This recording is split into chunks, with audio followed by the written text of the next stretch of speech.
I'd like to call this April 6, 2023 Board of Education work session to order. George, can you take the roll? Mrs. Bissell? Here. Mrs. Kilbane? Here. Mr. Micko? Here. Ms. Stochek? Here. And Mrs. Hausum? Here. All present. Can we all rise for the Pledge of Allegiance? I pledge allegiance to the flag of the United States of America and to the republic for which it stands, one nation, under God, indivisible, with liberty and justice for all. Next are our district goals. They remain the same: financial prudence, academic achievement and growth, community engagement, and we strive as a board to measure all of our decisions against these three goals. Next on the agenda is public comment. No slips for public comment. All right. Next, we had an agenda change. We removed a discussion item, the expedited local partnership program under business services, and we added a discussion item under the superintendent's report, district learning team. And that brings us to George's report. Thank you, Mrs. Hausum. I'm going to ask Mr. Denny Ziegler to join me, the athletic director from the high school, as I have a discussion item for athletic department funding. This time of year where we begin doing the budget planning for the next school year, and wanted to kind of go over the middle school and the high school athletic budgets. Over the past year, expenses have been increasing due to additional games that we've been hosting at home, increase in the number of kids that are participating, which is causing additional equipment and supplies need to be purchased out of their budget. And additionally with that, over the next few years, we will also begin doing a lot of equipment replacement as current equipment is heading into the end of their useful life. For example, football helmets and shoulder pads, they have a 10-year lifespan, so we're kind of getting to that part where we're going to have to begin the replacement cycle for those items, which can be pretty costly. Also, Denny, Jason, Nick Mancini, assistant treasurer, and I sat down and determined what expenses would be considered basic needs for each sport and developed a 5-year budget based on that sport over the next 5 years, so we can kind of begin planning out those expenses and know what those budget needs are. And then in my presentation tonight, I'm kind of going to go overview of the athletic department budget, or the athletic department budget, how it's funded, where the money comes from, and the upcoming needs and the impact that it could have to our general fund budget, which I would need direction from the board on how we want to proceed with that.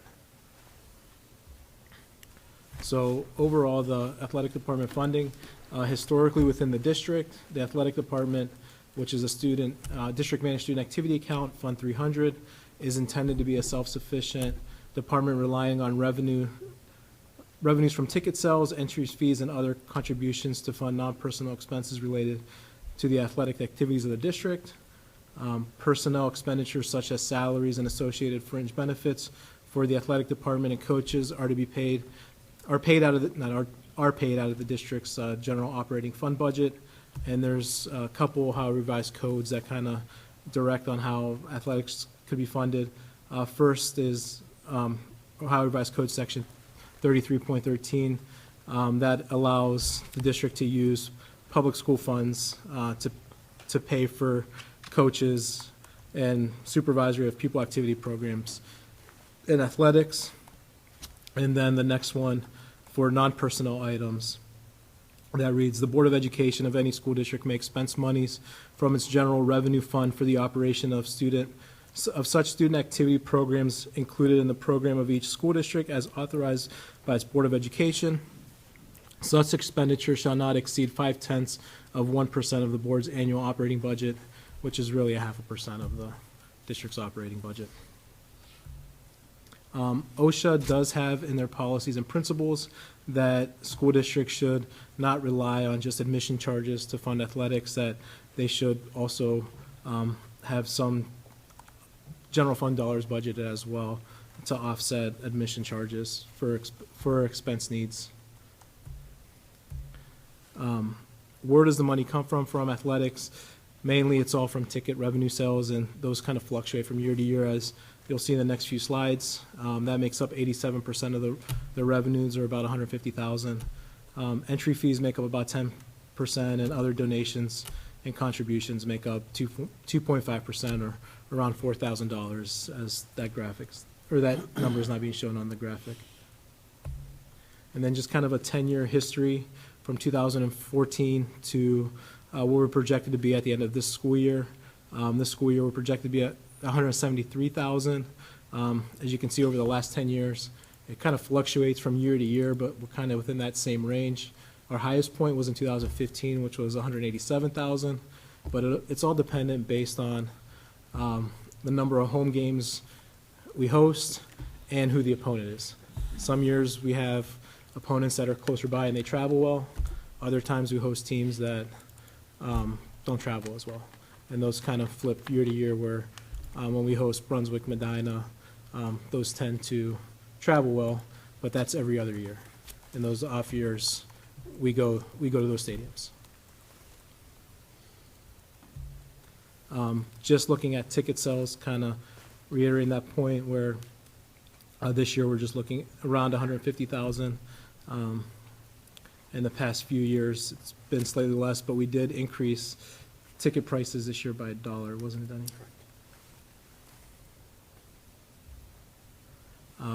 And how the ticket sales look per sport. Of that total, football is our biggest ticket revenue source of 79,000. Boys basketball is right around 16,000, and then boys and girls soccer, lacrosse, volleyball, boys lacrosse. We do receive 7,500 from the boosters to offset ticket sales for the students. And then you can see there's also a number of sports that have expenses with them but don't have ticket sales. For example, all of our spring sports, there's no ticket sales for those, so there's expenses associated, but no money coming in to offset those expenses. And then additionally, cross-country, golf, gymnastics, softball, tennis, and track don't generate any ticket sales. And then just kind of looking at football over the last 10 years, as that's our major ticket revenue source, and that fluctuates. And again, it fluctuates based on the opponent, on how they travel, and again with us too. On sometimes we start off good at the beginning of the year, and depending on how the weather goes, and towards later in the year on how the team is playing, it can kind of fluctuate as well. Any question on revenues before I jump into expenses? All right. So the athletic George, department, are there any plans to try to increase revenue based on ticket sales? based on anything? Well, for ticket sales, Denny, for ticket sales, are we looking to increase? So, yeah, so at our league meeting on Tuesday, it was discussed, and there is a proposal that's going to go out to the principals at our May meeting, and that would be to increase to a flat rate of $8. Still be able to sell student presale in-house, but as far as every other level, freshman, JV, varsity, if there's a varsity level tied to it, then it's going to go up to $8 flat fee. There's even talk about us on a game day on a Friday night football at the gate. It will be a $10 charge, encouraging people to buy them online prior to. And with the spring sports, I've been asking both Denny and Jason, is there anything we can do with the spring sports based on the charge of admission? Denny, correct me if I'm wrong, but we're kind of stuck with the conference. It's a conference decision that they don't charge for spring sports. Specifically baseball, that's kind of hard to manage, as where the fields are located, where people can can have access to the fields from various angles, where it's not through a specific gate. We might be a little bit more closed off than some other schools, but that's the challenge there. And then I think track as well, because it's open. Yeah, the only discussion that we've had is possibly charging for track, but there's only 3 or 4 home meets per year, and they're dual meets. Again, if we get a really good opponent that has a large roster size, that will help us, but if we don't, then that could also hinder us.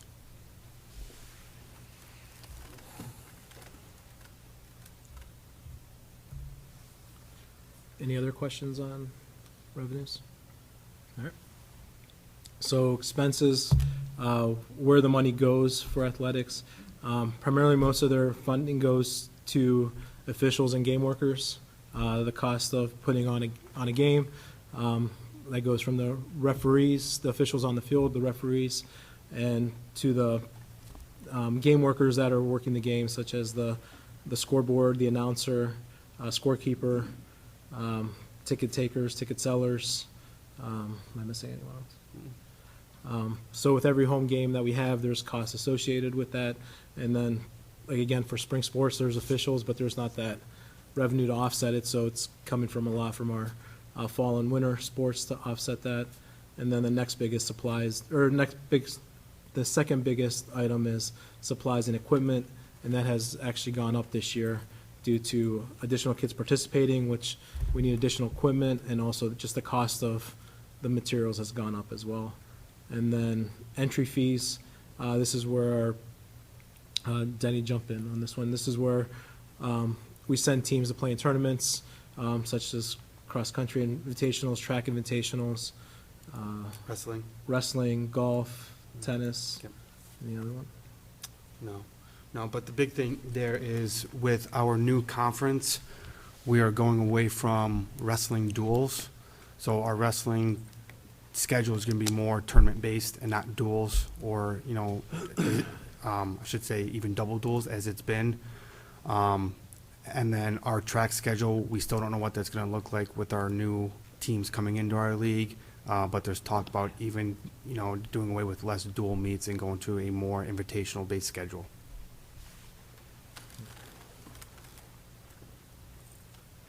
And then just looking at it as a bar graph, where the money goes. So you see the officials and game workers are the highest, the supplies and equipment, and then the entry fees.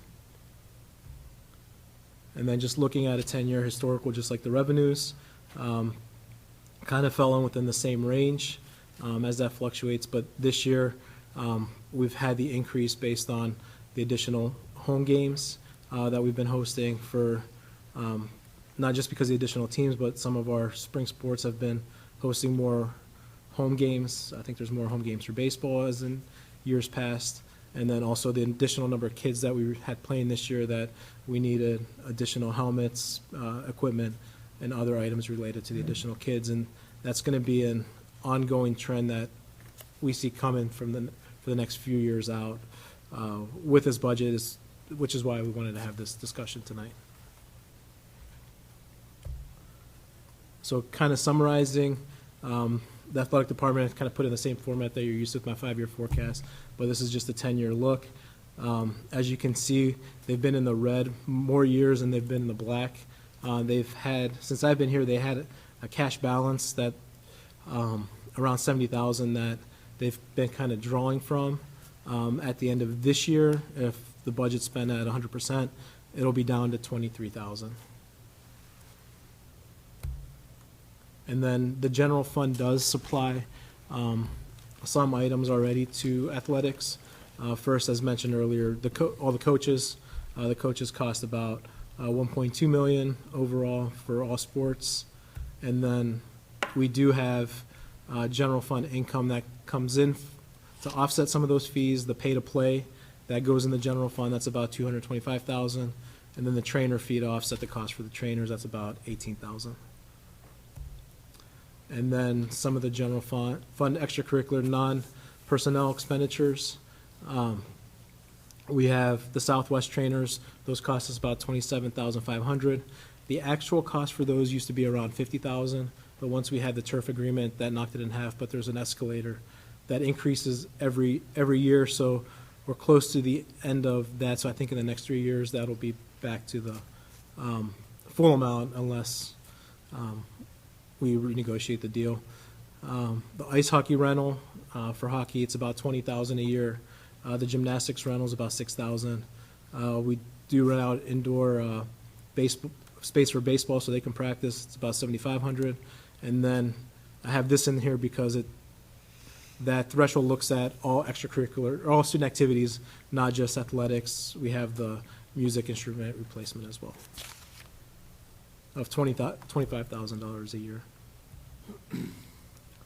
So any questions so far before I go in the future financial needs? So this is where Denny and I and Jason and Nick sat down and kind of planned out their budget for the next 5 years. And what we're seeing is our ticket revenues fluctuate from year to year, but have been kind of in that same range over that 10-year period. On the expense side, game official costs are increasing across the state by sport on average by 10% for the 10% for next year and the year after, and then again it will increase by another 10% beginning in school year 25-26. Can I just add something to that? So that was actually a uniformed agreement by all of the Northeast Ohio 80s back in August. It was a made choice that we're all going to go to a uniform pay, so schools and leagues don't try to up one another and try to get the better officials for their contests. So that is a uniform pay that is going to begin next year and carry through 26, 27, I believe. As I mentioned earlier, basic supplies and equipment needs are coming to end of life, and we will need to begin a cycle for replacement there. Uniform cycles are coming to end of life, and we'll need a full depth replacement over the next 5 years. The number of students participating in athletics are increasing from prior years, which requires additional supplies and equipment and uniforms. We've seen about a 19% increase from school year 17-18 to the next school year based on our current surveys. And participation for athletics, and as our enrollment continues to increase throughout the years, we're going to probably continue to see that as well. We've had additional spring home events, baseball, softball, and track that don't generate ticket revenues but have game worker expense. And then also our athletic support organizations are beginning to transition to repurpose their funds from supporting basic needs of the athletics, such as uniforms and basic supplies and equipment, to provide a supplement and enhance the experience of the student athlete. I'm not going to go in details on it, but I provided the link to the board, but Denny, Nick, and Jason and I sat down and kind of created a chart, kind of foundational chart of what we looked at is, if we're going to provide a sport, what should we provide to basically fund that sport for their basic needs? That here's an item, is it a district expense, or is it a team fundraiser expense, or is it a student expense? For example, what we came up with is like, for the, just kind of go down a little bit down the list, but entry fees for events, that's a district expense. Football helmet, shoulder pads, district expense. Uniforms, home and away, that's a basic need that the district should cover. And then we also looked at any additional items that the teams would want. That would be a fundraiser or support organization.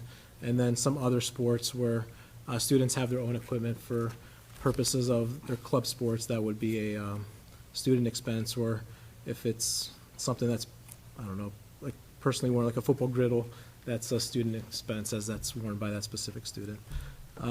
So we kind of use this as our foundation to build out the budget for the next 5 years of what should we be building into our budget. So any questions on that? I know we can go quite a bit on this and didn't want to take up so much time. I didn't want to take up a lot of time. I do have a question. There was a chart somewhere, I don't know if it's one of the attachments, that showed which sports were seeing the increase. Can you just give us a basic summary of, because I was looking at that chart, and obviously football is a place we've had an increase.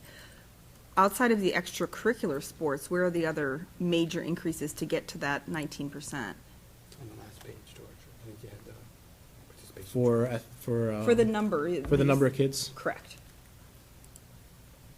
Do you want to talk to this one, Denny? So with the addition of the middle school teams, that has helped, and that's where I think we're going to see the larger number coming from. Because we added in the 2nd, 8th grade teams, that's allowed more kids to participate. And also with the intramural program, we do think that kids that are involved in that are now going to want to play sports at the high school level. So I think all that goes into why our numbers are trending upwards. And I really do think that a lot more coaches are taking an active role in our youth programs to, I think ultimately vertically align with our high school programs. So, for instance, we have our softball coach who is actively coaching in a travel program, and every coach on our staff is as well. So that's building all that relationship with those younger kids that now they all want to be part of the high school program when they go up. And that's not just softball, that's in every program that we're seeing that. If that answers your question. It does, Yeah. and some, which is great, thank you. Mhm. So the 600 there that's just plain out of nowhere, right? Because we just added the extracurriculars, athletics in middle school this year, right? Correct. Is that part of the 19%? Yes. Okay, No. that's the piece. that- No, it's No. without intramural. So this line here, without intramurals, so we had, in 17-18, we had 1,326 kids participating in sports without intramurals. And then, based on the survey Denny and Jason did, for next year, we'll have 1,576 kids participating. Oh, that's projected. Projected. But current, is that 1483? Is that what Current it at says? 1483. So besides football, where are the other major gains? The middle school teams, is that the only other major change? Yeah. Okay, Mhm. thank you. Yep. And the cheer program that's going to be added, that's projected, but we did add it for winter sports this year.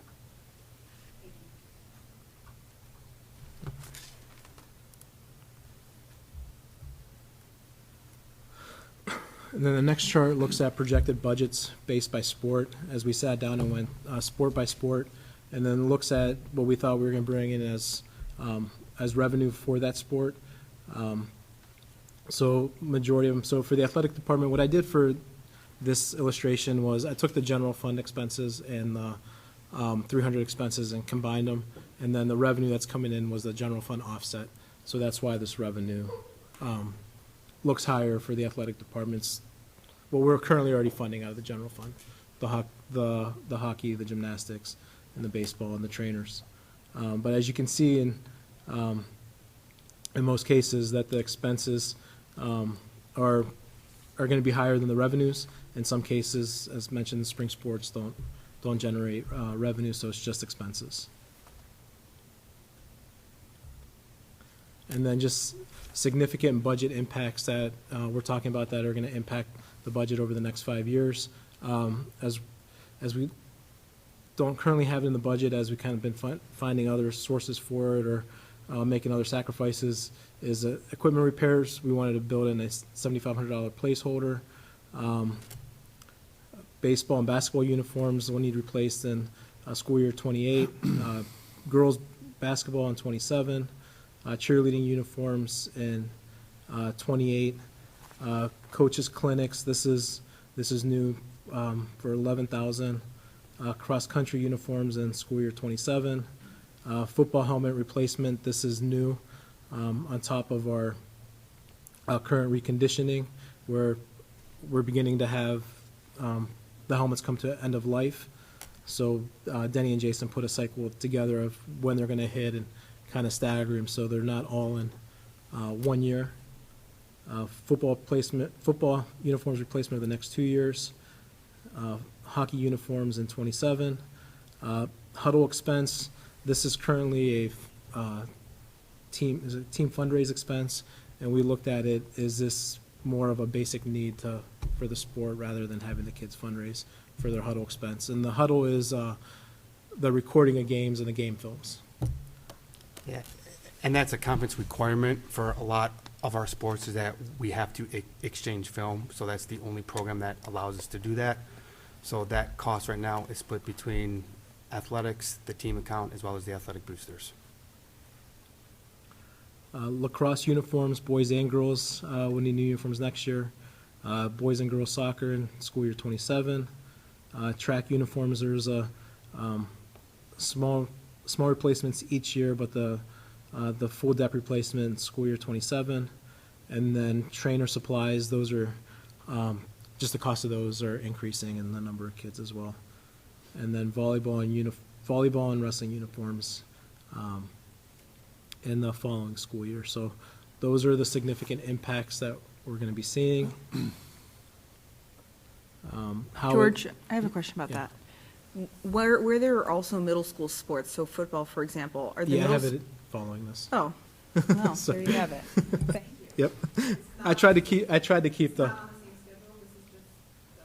This is just high school. I have middle school in the next few slides. So if we were to implement this plan over the next 5 years, so with next school year being school year 2024, Denny should have going into his budget about $23,000 in cash.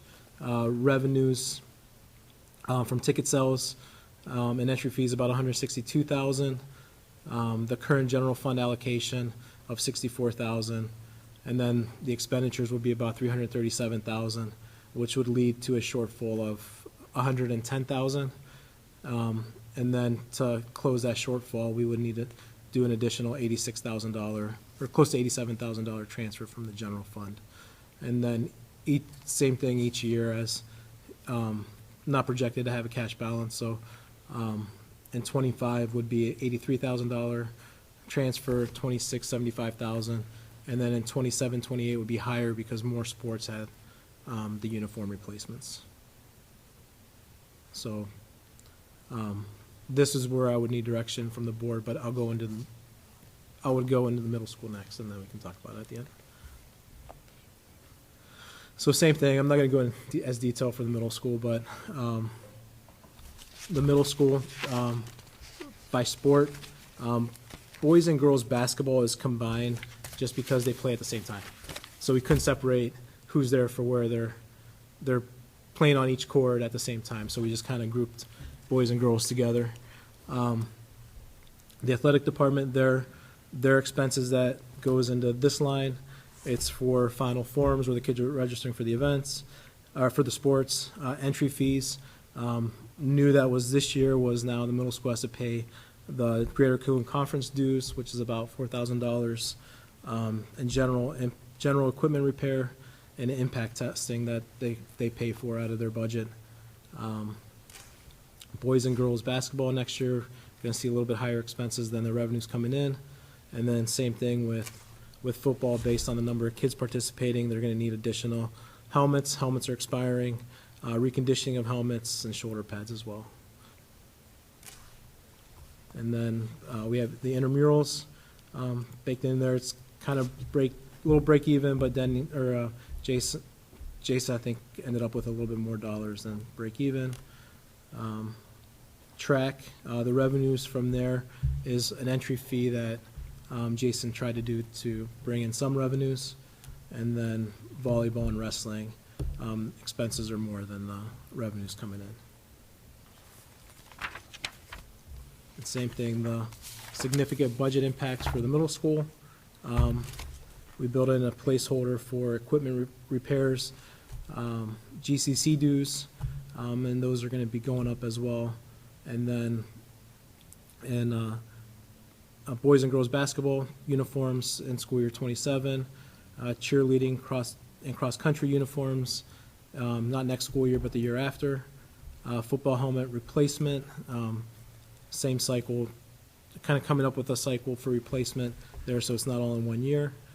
Football uniforms for next year, and then again in 2028, volleyball uniforms and wrestling uniforms next year, and then in 2028 as well.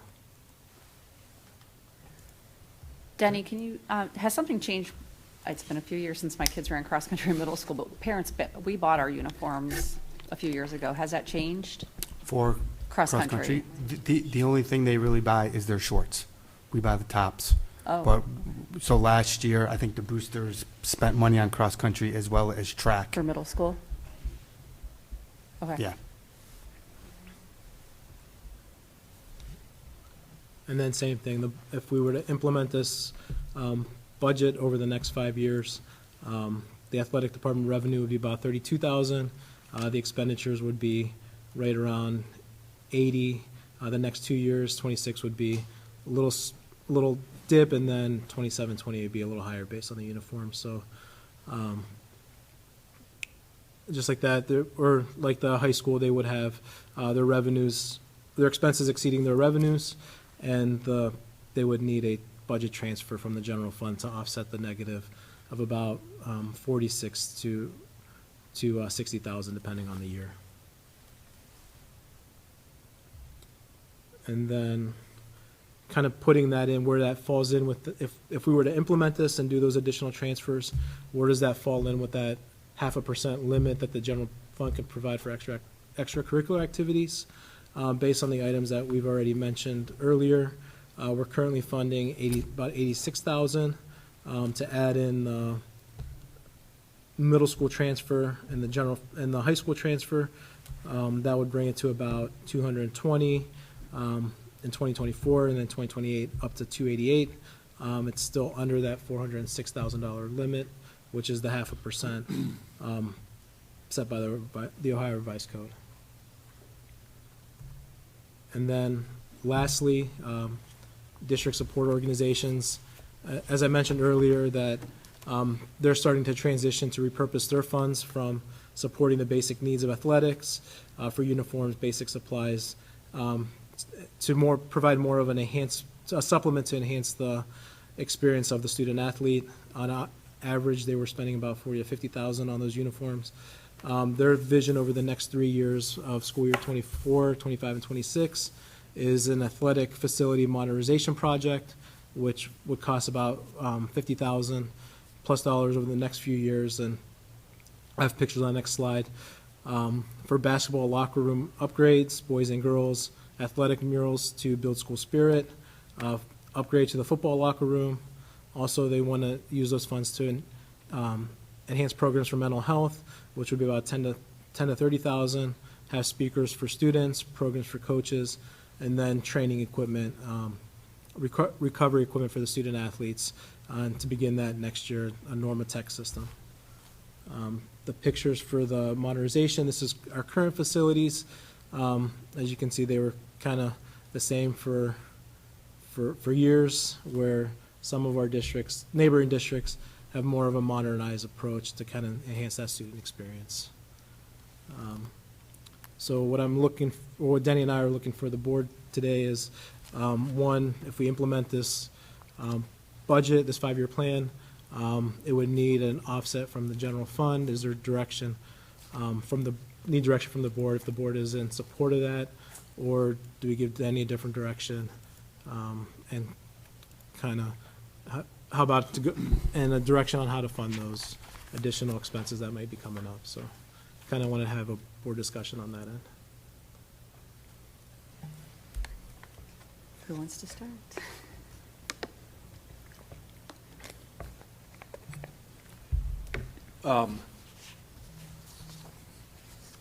Do we have any other options? Can we say no? If we don't increase the budget, what are the consequences?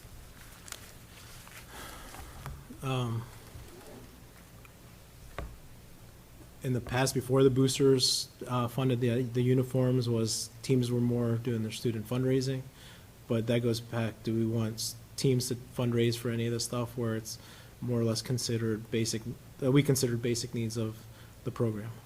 Yeah, but George, the uniforms is $40,000 to $50,000. Right. We're looking at 220, 214. So I think the uniforms is just a portion of it. Right. So I think so to give you just an instance of one piece of equipment, our game balls for football went from $62 2 years ago to $96. And we have to order 2 dozen of those, just for the high school, because we need 5 new game balls per game. There's 5 home games. So that's just a small piece of it. When you put that in with baseballs, softballs, volleyballs, lacrosse nets, soccer nets, that all adds up. And we've seen an increase in those costs from our vendors, which also hinders us a little bit. I've also restricted our teams from going to more of their, the tournaments and invites that they want to go to try to manage the budget, which I think in terms hurts us sometimes, because our athletes don't get to go to those higher competitions that they want to in the sports of golf, wrestling, cross-country, because on our end, I am trying to make it equitable for all teams. And then also with the cost of officials going up per sport, and we are the only conference that pays for 6 football officials instead of 5. So just for the sport of football, you're looking at almost 1,000 just for a freshman, JV, and varsity level increase just in officials for those. Then when, you throw in some cases, the cost is almost $20 per official per match, or, per game. $1,000 a what? For the year, just for football. And that's just for the football officials. That's not counting the other soccer, the volleyball, the cross-country, the other sports that we have to manage. So that's just a snapshot of a little bit of what we have to deal with expenditures.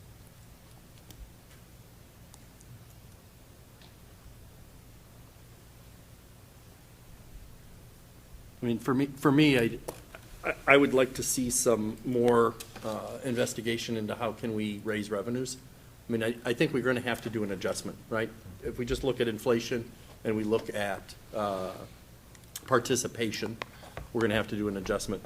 But as a board member, I don't want to look at it just in this lens, because the dominoes are going to fall. If we're going to make fundamental changes in how we address what we consider things that students pay for, booster organizations pay for, and the district pays for, all of a sudden, we haven't considered band, we haven't considered orchestra, we haven't considered show choir, we haven't considered all these other activities. And I need to be able to see that holistically. Otherwise, we're going to be saying, oh, that one's reasonable, do it. That one's reasonable, do it. That one's reasonable, do it. And then we're going to have a problem. And I've been here long enough, a lot of us have been here long enough to know that when those problems aren't dealt with ahead of time, they become catastrophic afterwards. And I don't want to do that. Nobody wants to do that, right? But that, to me, I would like to see some more work at a treasurer level of what does this look like for the entire district versus just looking at the sports. Because individually, it's all reasonable and it's all fine, but what are the other things that this will lead to based on these decisions? And, speaking simply, is if there's ways for us to increase revenue, we need to have that conversation and discuss it.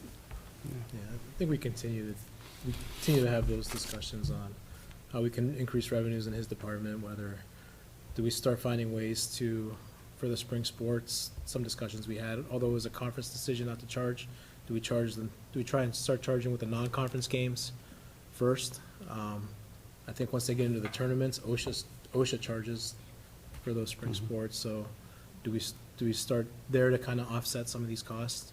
I know that I've spoken with Dave Binkley about trying to find a way to charge for our live streaming. It's free right now, and every other school that we play, they do charge. So is there a way that we can connect our YouTube channel for a charge to at least help with some of the viewers? In some of our games, we get 100+ viewers, and a lot of other schools, they're charging $12 just to view it. So there's a possibility that we can look into that. Can we find out how much they're actually generating? Sure. I can, yeah. 100 free versus two viewers at $10 each. Yeah, right, yeah. I might just give you the $20 and call it a day. While you're looking at some of these other things too, it sounds like you guys went through and determined what you thought was basic versus, do we know what other districts define as basic booster parent responsibility? So that we're not, so that we're looking at the broader scope. Because I know we've done that with a lot of things. Here's what the other districts do. Have we done it for what's basic and what's not? No. Is there a I way can't say to? Sure, we can definitely do that. We can put together some sort of spreadsheet. That would be great. Yeah.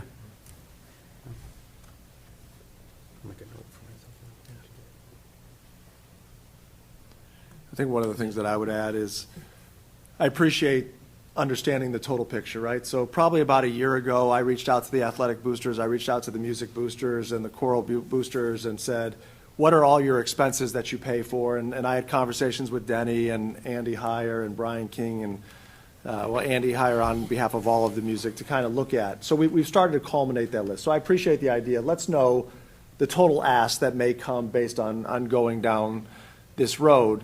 But I think what I would encourage the board to do is really think through what are the fundamental needs for a program, right?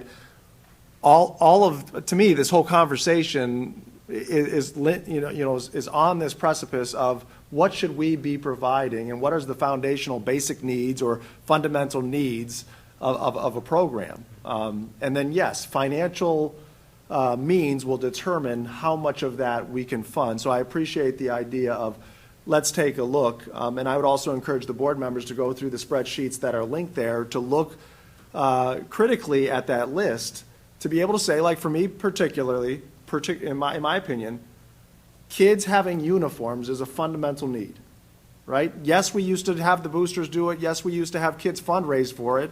But to me, it equates to, do we give kids a language arts textbook when they go into ELA? Yes, we do. Just the same way we should give a kid a uniform when they go on the athletic field or court.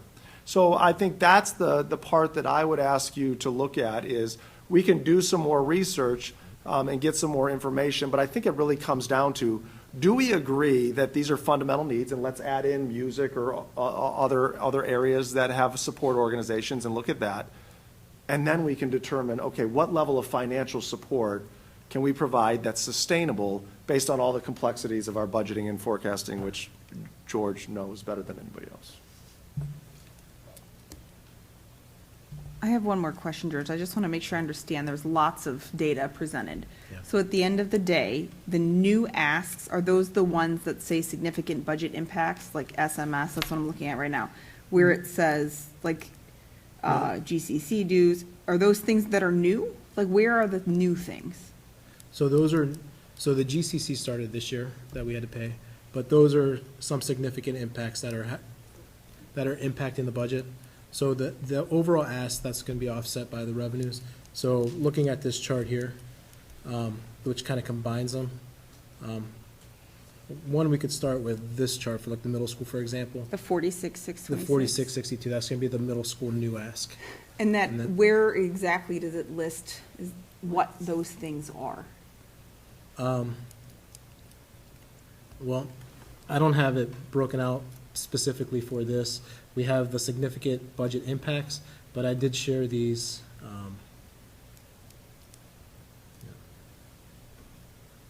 This budget planning document, you can go by tab by tab, which kind of sums it all up by sport.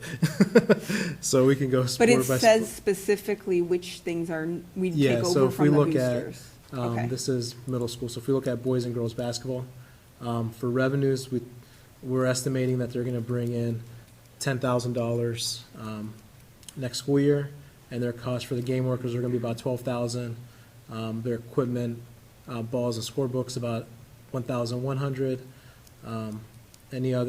Their end-of-year banquet expenses of $300, and then the awards and prizes for the banquet, $13,000. So they're going to be at a shortfall of $3,136 for next year. Is that what we provide, but from the, I'm trying to figure out what are we taking over from the boosters? That's what I'm confused by. I think there's more than just what Yeah, we're it's taking just over more from than the that. boosters. So there's kinda no looked at- We just looked at the whole picture. There's no way Right. to determine specifically what we're picking up that's new. I would say the uniforms, and then. Is that the main one? The main thing is Uniforms, the and then uniforms. Okay. there's also some, what else do they supply, Denny? So they do, right now, they do a lot of the state tournament. So if we have a team who makes the state championship, they pay for their hotels, they pay for the state travel, they pay for the meals. That's something in a lot of other districts that the school district picks up. It's not from their boosters. So when we send our swim team to state meet, and it costs us, $3,500, that's all coming straight from the boosters account. Okay. Where in a lot of other districts, it is coming from the district. So you're including that in these numbers? Correct. Boosters doesn't want to do the success? We are.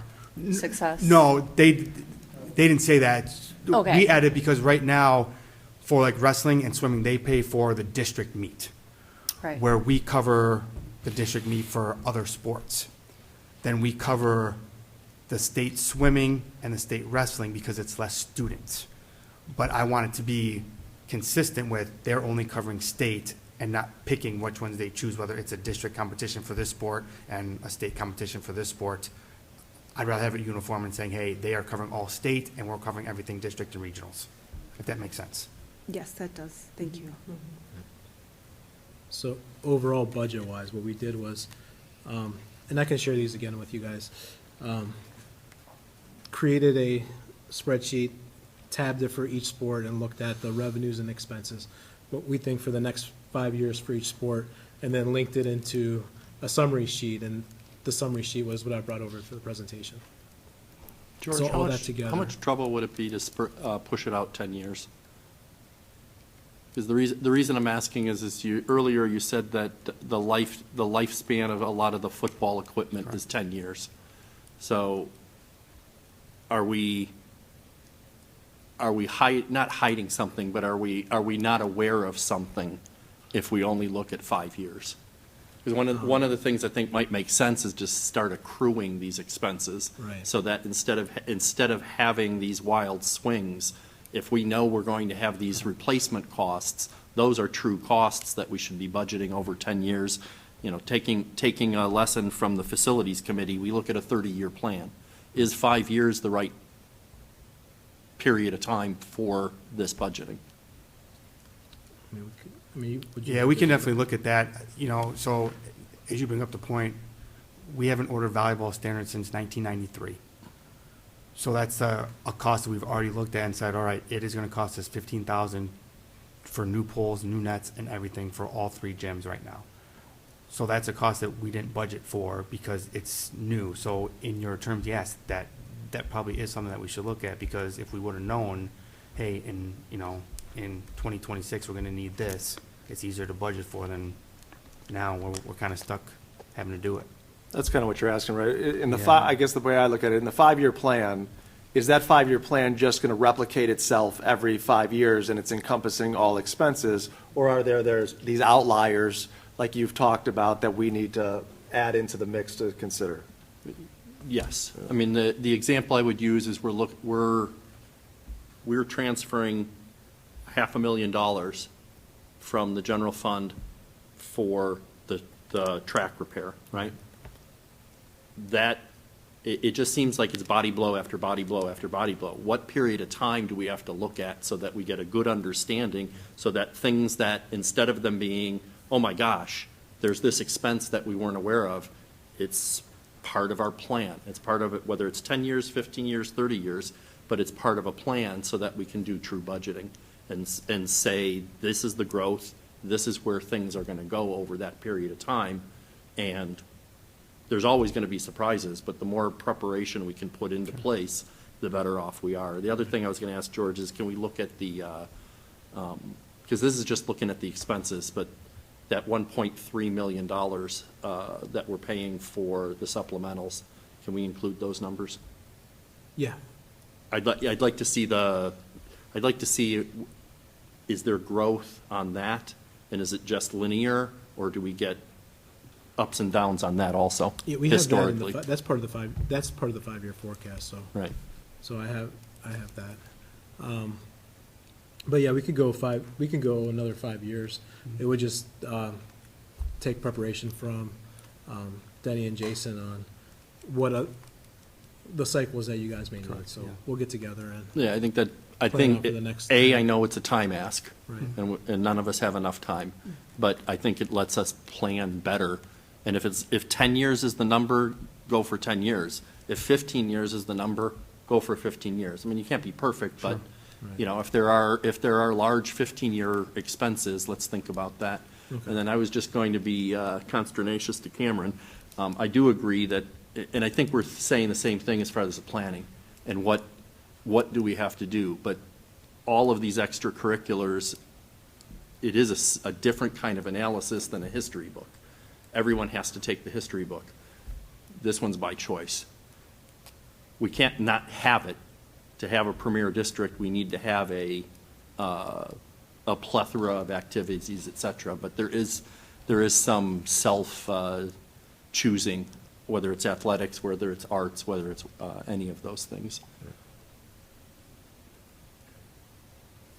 Okay. Any other? Any other questions? We appreciate your time. Thank you for being here tonight, Denny. Yeah. I want to thank our Appreciate you booster guys. members that are in the audience. We appreciate our partnership with you guys and all the hard work that you do. So thank you for being here tonight. So just so I'm clear, next steps is putting together, I think we all What's that? agree that there's going to have to be some adjustments to the budget, but we need a little bit more information. okay, sounds good. Figure out a way to increase your revenue by twice, by twice what you need, and we'll improve it all Yeah. tomorrow. So it's nothing but home games. All home games. We can play Ohio State. All right, thanks, George. That concludes my report. Okay. Next up, superintendent's report. Thank you, Ms. Hausum. I have a couple discussion items for you. So the first one we're going to start with is the ESSER budget. And so you have it on your screen, and it's on the screen up here. So ESSER budget, as you remember, these are federal funds that were given to us specifically to address needs created by the pandemic. There's specific definitions or in criteria that have to be made and reported to the Ohio Department of Education every year. And we were given different parts of ESSER funds or ARP funds. And so the last group has been a cycle for 3 years. So we are now in year 2 of 3. Next year is the final year. And so as a part of our annual course of things, I've come to you to share what I'm proposing for the budget, getting your feedback, and then we can go from there. So George, if you scroll down to the bottom of the sheet, as you can see in the green boxes underneath, based on where we're projected to end this school year, we are going to have about $1.9 million left in our ESSER funds. So that's the money that we have to work with for next year to utilize those funds before those funds expire. And you've got to spend them. If you don't use them, you lose them, okay? So you got to spend them by a certain period of time. So it's not like, hey, let's save this and use it for uniforms or athletics. We've got to use it for these specific purposes. So, yes. Is that unreasonable? Don't you think that the increase in student participation is directly related to the pandemic? Your mic's off. Sorry. Couldn't we make an argument that the increase in the participation of the athletics is directly related to the pandemic? In the past, the argument's been made by other school districts, and it's been declined. Okay. And so that's why we didn't go down that pathway based on it's very specific definitions that you have to have. So it's been found not to apply. Bummer. Yeah. A school in Texas built a new football stadium. Well, Tried to build a new football stadium I with think I'll ESSER get in monies. trouble for that. Yeah. I would rather. I would hope the bricks are there. I would rather do it the right way. So all of the items, George, you can scroll back up to the top. So all of the items that are listed here are positions that we filled and have had since the start of the ESSER funds.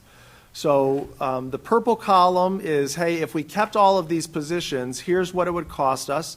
As I said, we've got a budget of about $1.97 million. If we kept everything, it would be about $2.2 million. So we had to take a look at the budget and also each position individually. Just as a side note, every position that's listed here, they developed goals for the year. Each director that oversees those opinions or positions analyze those goals to determine the success of those positions and also determine the duration. So some of these were originally slated to be 1 or 2 year positions. And so the orange column lists out my recommendations based on collaborating with the district team for use of these dollars for next school year. So if we look at the decision on the last column, if it's in green and it says ESSER, that's a position that's been there. I'm recommending that it continues to be there, and those dollar amounts are there are actual dollar figures of expenses will incur in the 23-24 school year. There's a couple of things that I want to take note of. First of all, if you look at row 7, which is the elementary extracurriculars where I've kind of clicked on there, I'm recommending that's going to the general fund. The reason being is I need to reduce the budget a little bit, as I talked about. We added those are 4 supplemental contracts, or 3 additional supplemental contracts for every elementary school, so 15 elementary supplementals. That's something that we've talked about is going to continue beyond the ESSER funds. So to balance the budget, I'm recommending we move that to the general fund a year earlier than we originally projected. Moving on down, the other change that we made is on row 13, permanent subs. We've had permanent subs for the last few years here. That number has typically been 10. We've actually, I don't know if we've hit 10. We've floated around that because we've hired permanent subs, then we had a long-term sub position for a person. Permanent subs are day-to-day subs. Long-term subs are I'm filling in for a person for an extended period of time. So Jenny's worked on replacing those. So we've continually worked to get to that number. But we're recommending an increase to 1 additional permanent sub next year to 11. What we've seen is it's extremely difficult to find a substitute for moderate intensive special education classrooms. So we would like to hire an additional permanent sub that would be specifically licensed for special education. That way, during teacher absences for that, we would have a licensed position to fill in for that. So that's a little bit of an increase from 10 to 11.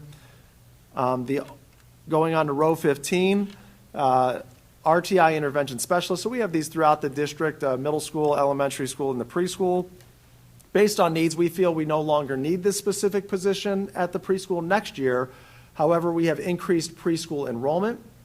So this is not going to be a reduction of ESSER and not a reduction to the general fund. There will be that addition of $55,000 and some change to the general fund simply because that half-time teacher is going to be added to create another classroom for the preschool.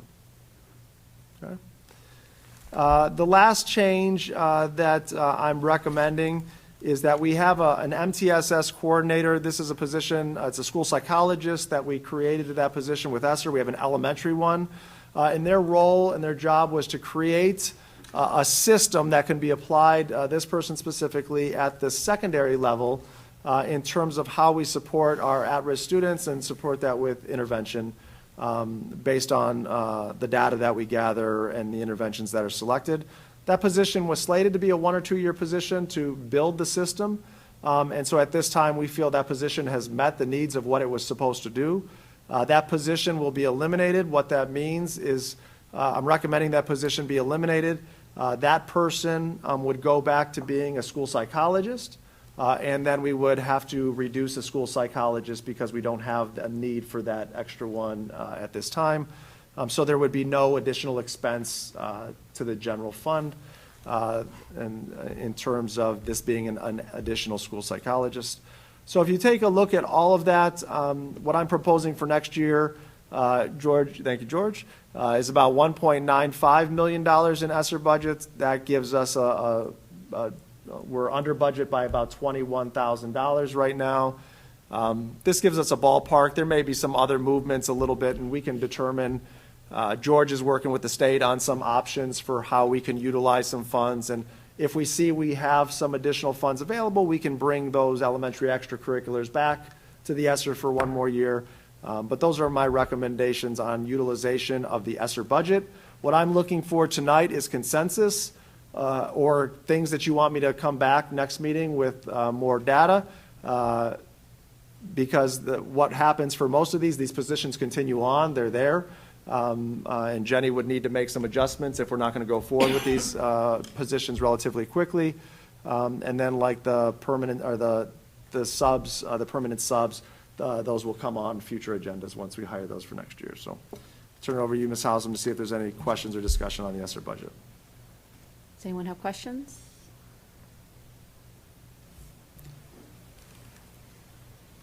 I have one question.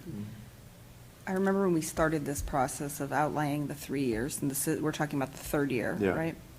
There were a couple positions that were falling off. After this 23-24, do we expect any more of these to fall off, or have those already done that?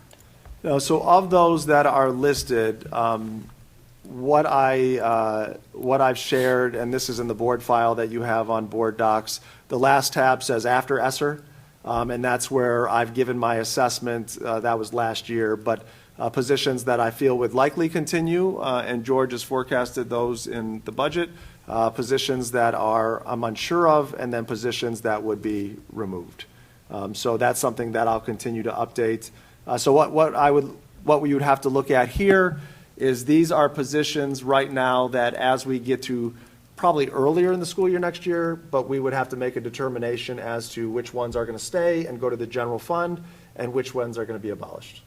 Can you say again where I can find that? If you go in your board docs in the executive content, there's a spreadsheet that includes that information. Yeah. So my feedback is I'm comfortable with this year. I do think the sooner we start having the conversations that you're talking about. The spirit of the ESSER funds was that they recognized that there were deficits that desperately needed to be addressed. And so they assigned all that money. And I think as a district, we did a good job of assigning positions to address those needs as well. And we've pivoted each year to say, you know what, our prediction was wrong or our guesstimate was wrong. Let's redirect our energies. But one way I want us to have that conversation is a lot of these were to shore up deficits. And so we should be able to say, have those deficits been addressed? And if they have been addressed well enough, what is our rationale for keeping these positions? Or we don't have to have the discussion if the rationale is we're not going to keep the positions. And then the ones that we are going to keep, I think we just need to be really rigorous on what the rationale is for increasing the general fund budget, because those positions did not exist prior to the pandemic. And I don't know if, some of them may have been, we would have had the conversation and adopted or grown those positions anyways. Mm-hmm.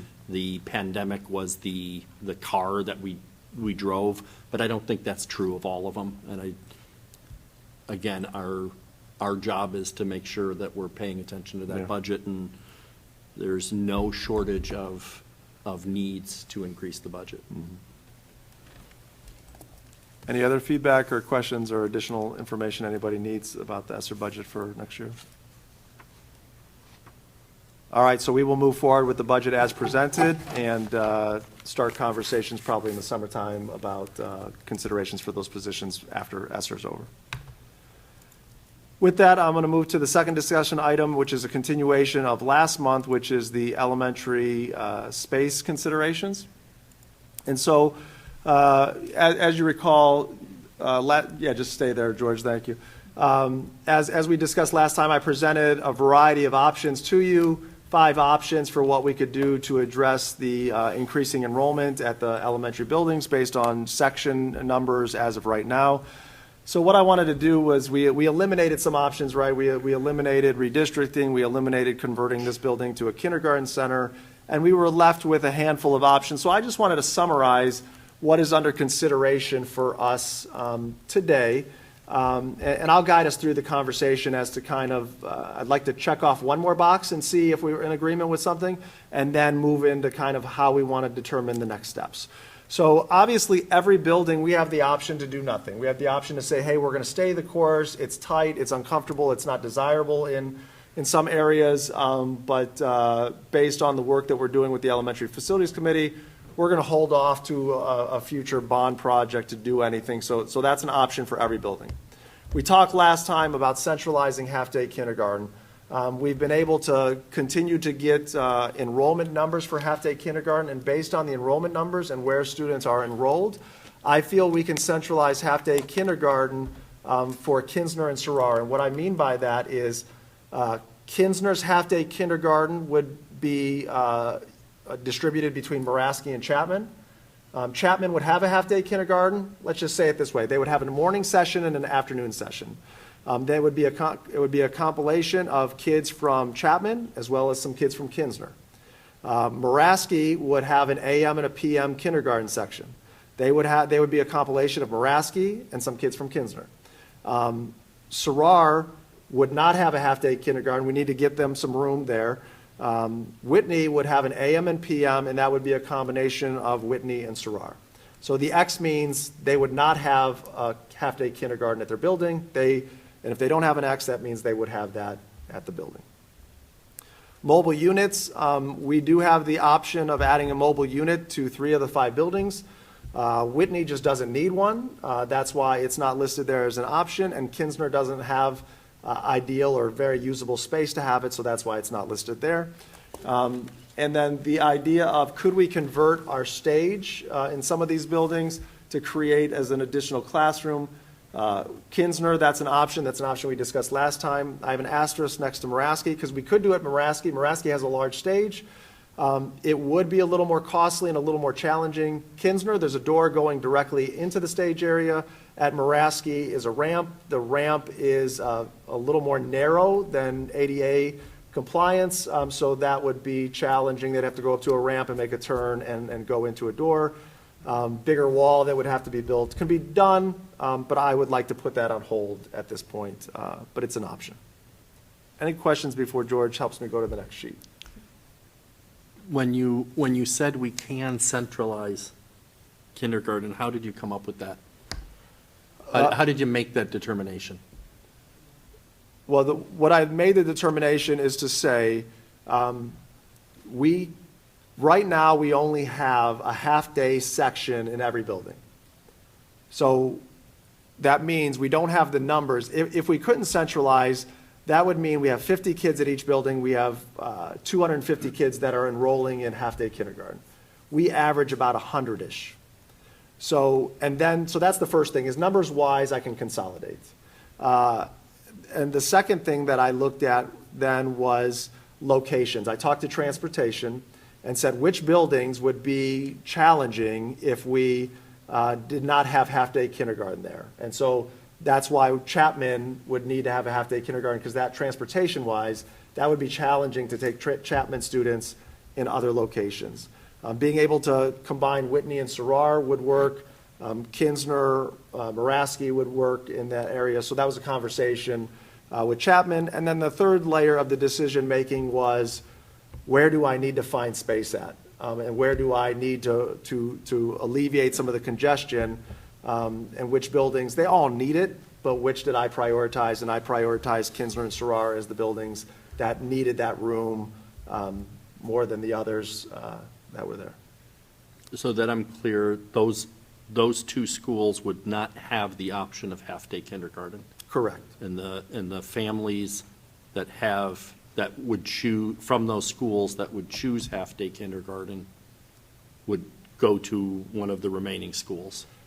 Correct. Was there any, and I don't know if it would happen, was there any consideration that if parents, if this is my youngest, and I'm comfortable with half-day kindergarten, but if my youngest has to go to another school, I'm just going to keep the kid and I'll pay the difference for full-day kindergarten. Does that upset our apple cart in any way? Right now, so that's a possibility. And there's things we have to consider, right? I mean, none of these options are ideal. Let's just put it out there. These are, I don't mean to be jokey about it, but these are all bad options, and we're selecting the least of the bad options that are out there, right? But they're not ideal. But when we take a look at full-day kindergarten, right now we have about 51 spots of full-day kindergarten that are available. Depending on the building, some buildings are right at the max that they have. The other buildings are not, so it would depend on what building. But there are concerns, right? I've got 2 other kids at Kinsner, and now I've got my youngest at a different building. We've got children with different needs that may be difficult transitioning from one building to the next, from one year to the next. So those are all cons to the plan. But again, we've got to take a look at all of these options, which are not all great and desirable, but the options for not doing anything are also equally as challenging.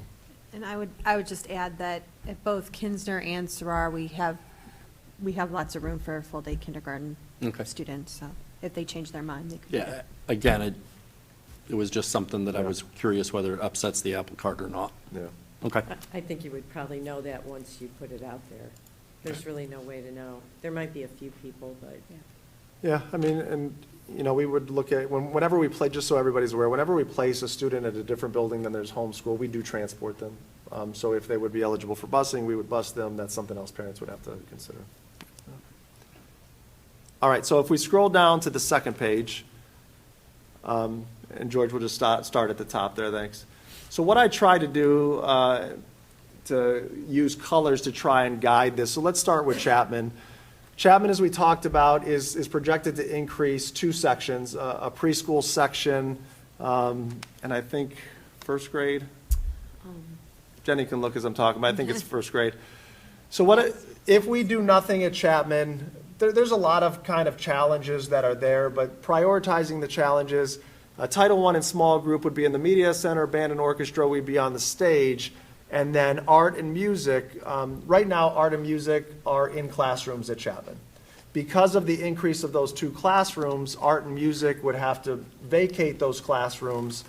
And the option would be that they could be on a cart, they could use the media center, or if they only had one section of half-day kindergarten, they could use that half-day kindergarten in the PM, but based on the numbers, it's unlikely that they would, so really it's media center or cart.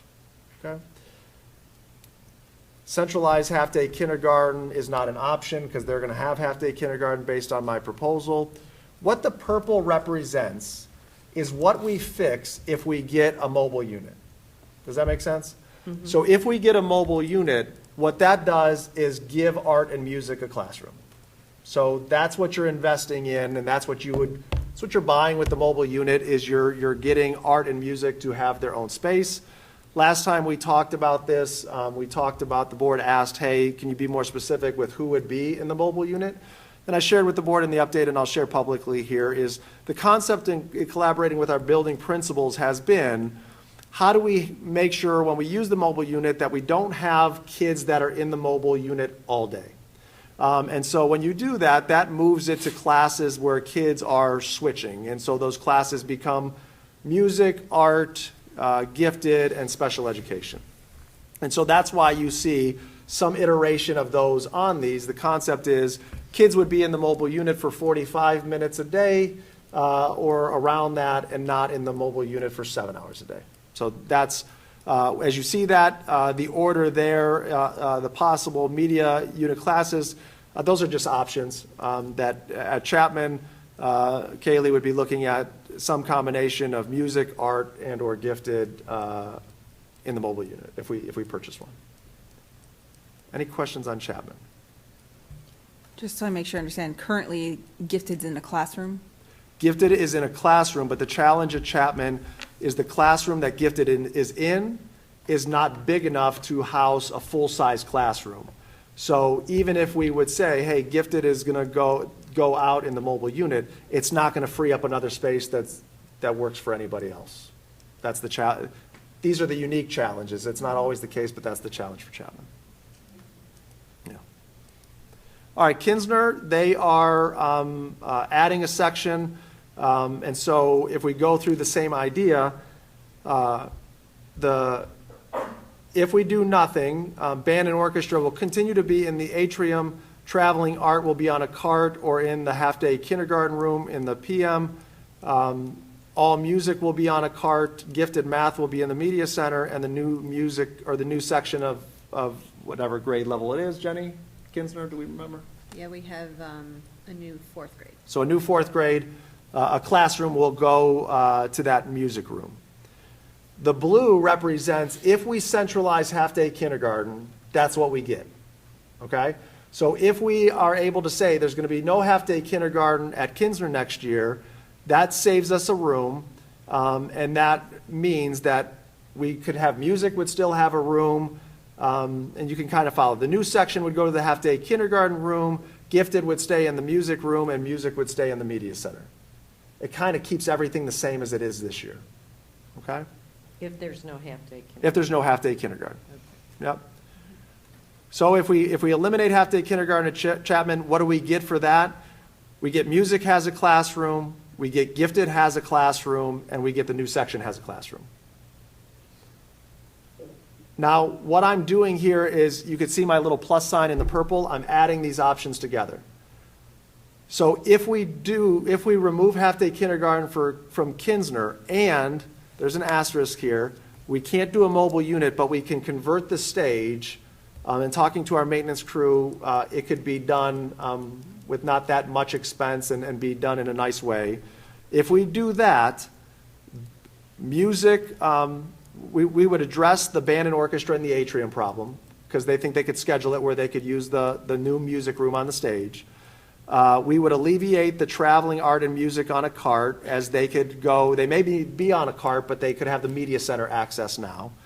And music would be on the stage as well, so they wouldn't need to be in the media center. And gifted would have a room, and the new section would have a room as well. Again, the purple highlights are what we get if we do both, remove half-day kindergarten from Kinsner and enclose the stage. Everybody okay on that one? All right, Moraski. Moraski has right now no projected changes to sections. They're going to stay the same. So currently what is happening at Moraski is all music is on a cart, all music is on a cart this year, right? Yeah. Yeah. Yes, thank you. Shaking her head, Yeah. yes, they are. So that means we have traveling music teachers at Kinsner and Moraski. So we have traveling music on a cart, and we have our full-time music person on a cart. Traveling art is in the media center. Gifted math is in the principal's office. Now, the principal's office, to qualify, is 3/4 of a classroom. So it's fits the needs of our gifted enrollment.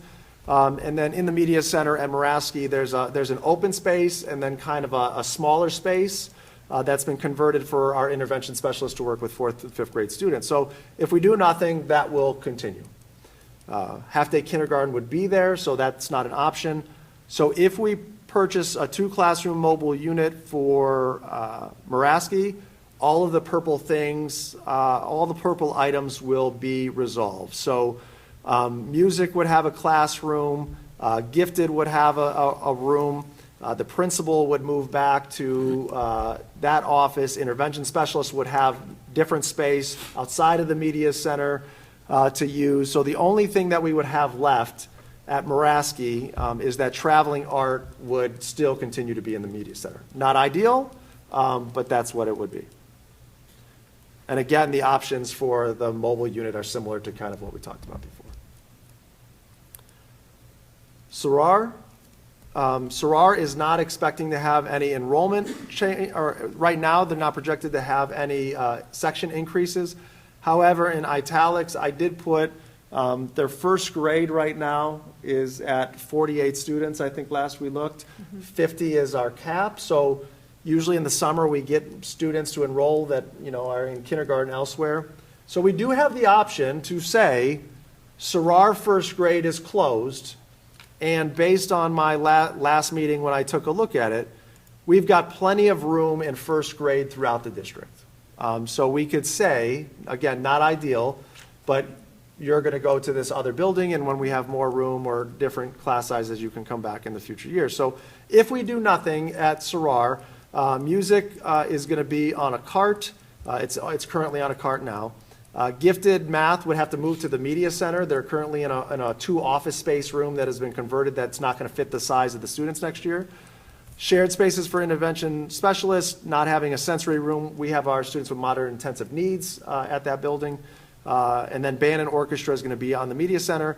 And then italics is saying if we have to add that third first grade section, that would put our art on a cart as well. We don't have to do that. As I said, we can distribute the kids elsewhere, but I just wanted to share what would happen. If we remove half-day kindergarten from Sarar, one of them would still be on a cart, right? So it would either be art or music would be on, I highlighted them both in blue, but as you can see, art or music would be on a cart if the first grade was added. So we would solve one of those problems, but not both of them. So wait, you'd want to add a first grade if there were too many kids? Is that what you're saying at Sarar? What I'm saying is we kind of have two challenges ahead of us. The first challenge is, what do we do with the sections that we have now? The second challenge is, it's likely that more first graders are going to enroll now between the start of the school year. Right. And either we add a section, which is going to put art on a cart with music, or we say to the families, no, Sarar is closed, and we will put you at Whitney, Chapman, Muraski, or Kinsner. We've done that in the past in small increments, but that would be the other option. I mean, that would be my last choice if I was a parent coming in, but I understand what you're saying. I Yeah. just wanted to clarify. Yeah, absolutely. So if we don't, let me say it this way, if we don't add the first grade section and we remove half-day kindergarten, music gets a classroom. If we add that first grade classroom and remove half-day kindergarten, art or music would get a classroom, the other one would be on a cart. Okay? That's the only thing the half-day kindergarten is going to solve for us there. If we do remove half-day kindergarten and get a mobile unit, we are able to kind of solve that other issue there. Plus, gifted math would be, gifted math would have a classroom. We would reduce the need for shared spaces for intervention specialists. So the only thing left on that would be the elimination of the sensory room and abandoned orchestra and the media center would stay. We'd address, music, art, gifted, they would have their space.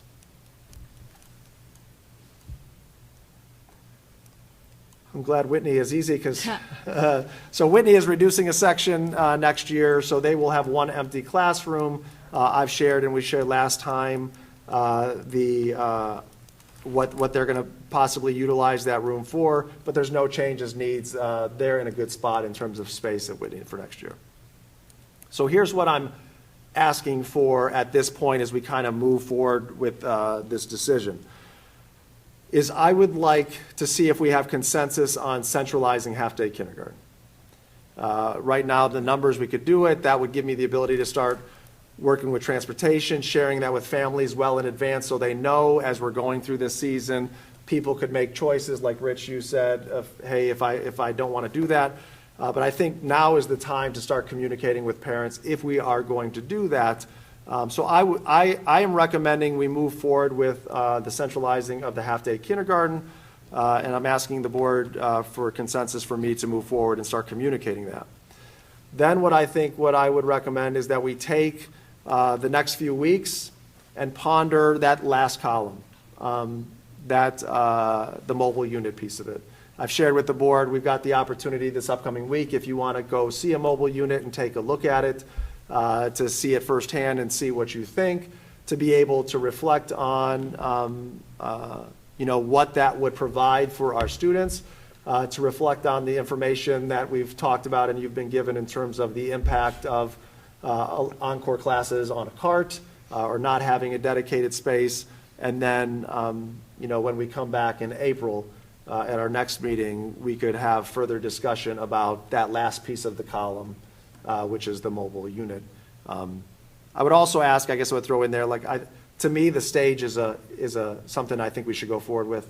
So Kinsner stage, centralized half-day kindergarten, I'd like consensus to do that today, and then we'll reflect on the mobile units, go visit if you want to visit, come back April 27th and solidify the direction for that.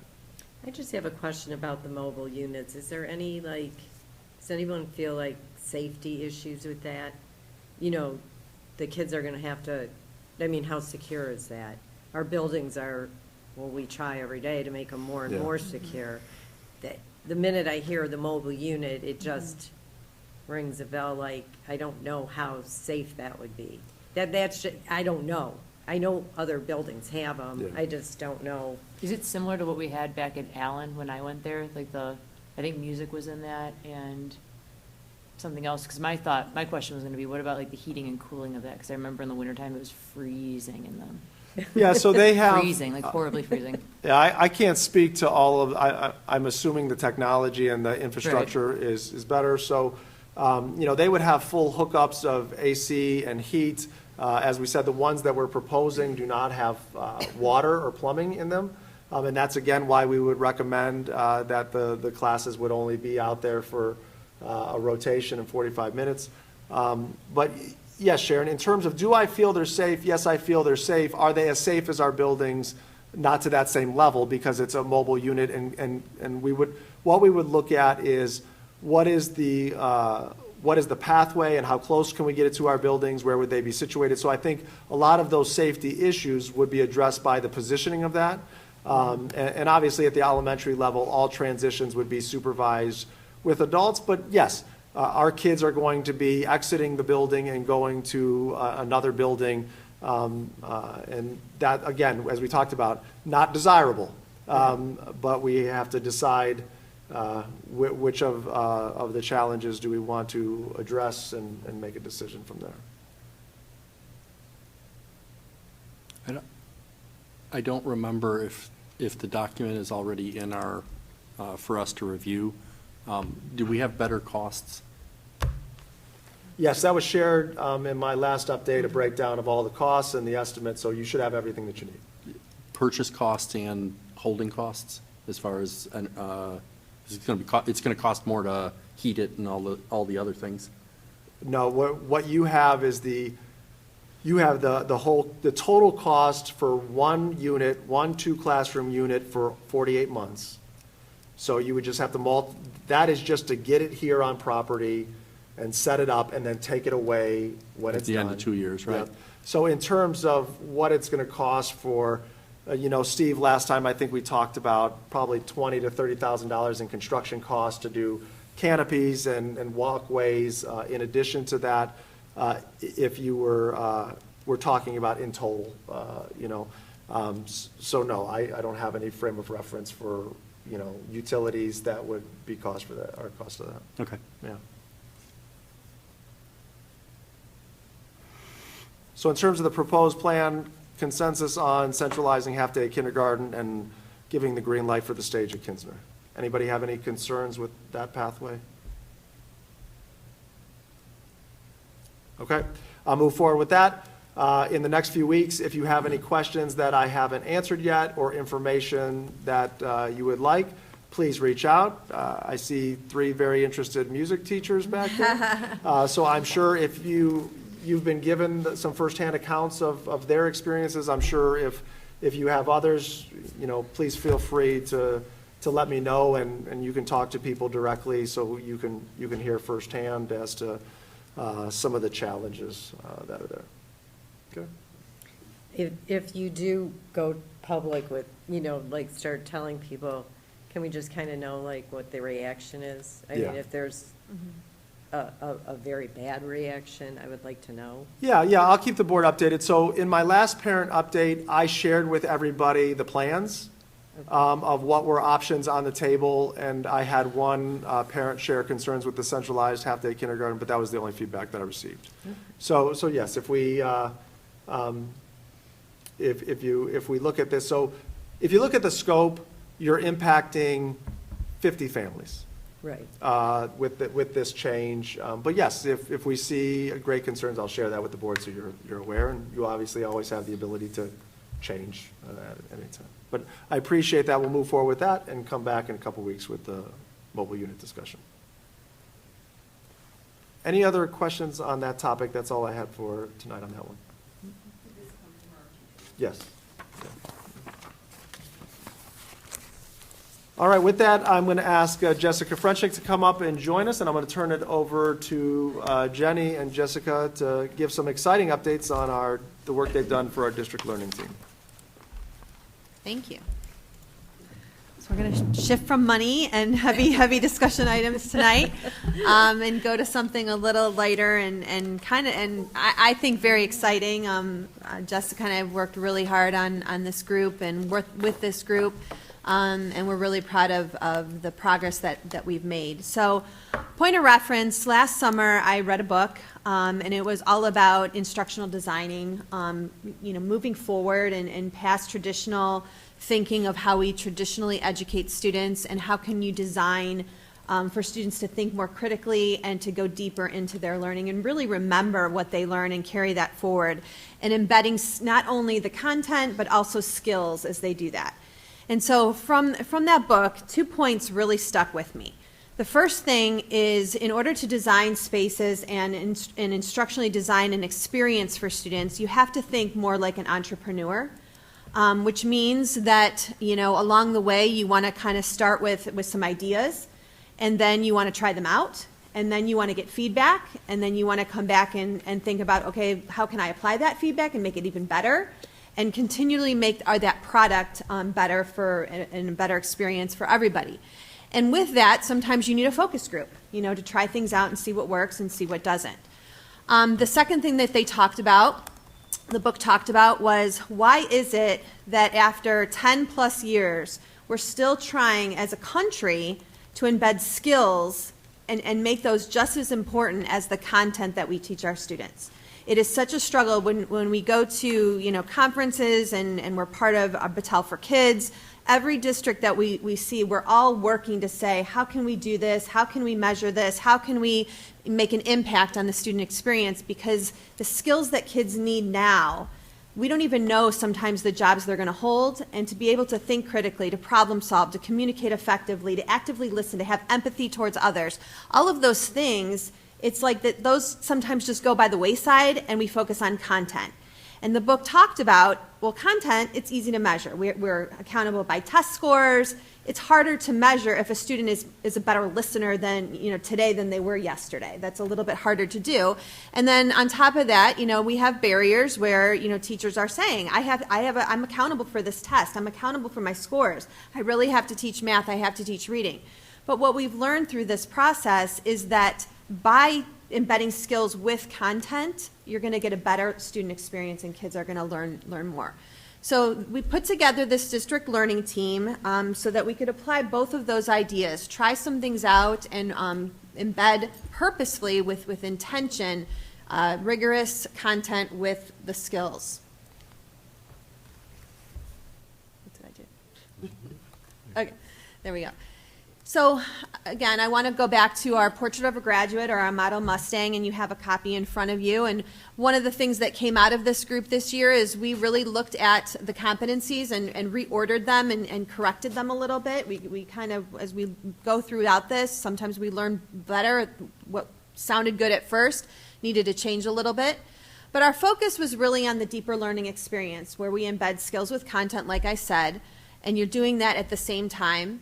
You want to, in order to do that, you also need to give kids some scaffolds and supports along the way. Not every student is going to be able to communicate effectively right off the bat.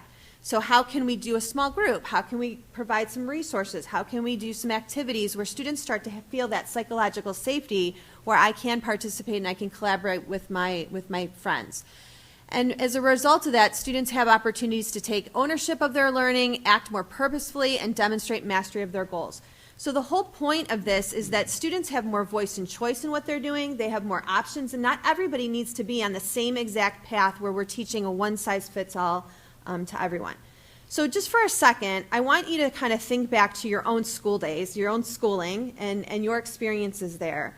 And when you think about something that you really recall, or you really remember, or something that was really meaningful to you that you did, it could be a project, it could be a lesson. Does anything come to mind that you remember? It's way too long ago. Okay. Mine's way, way, way long.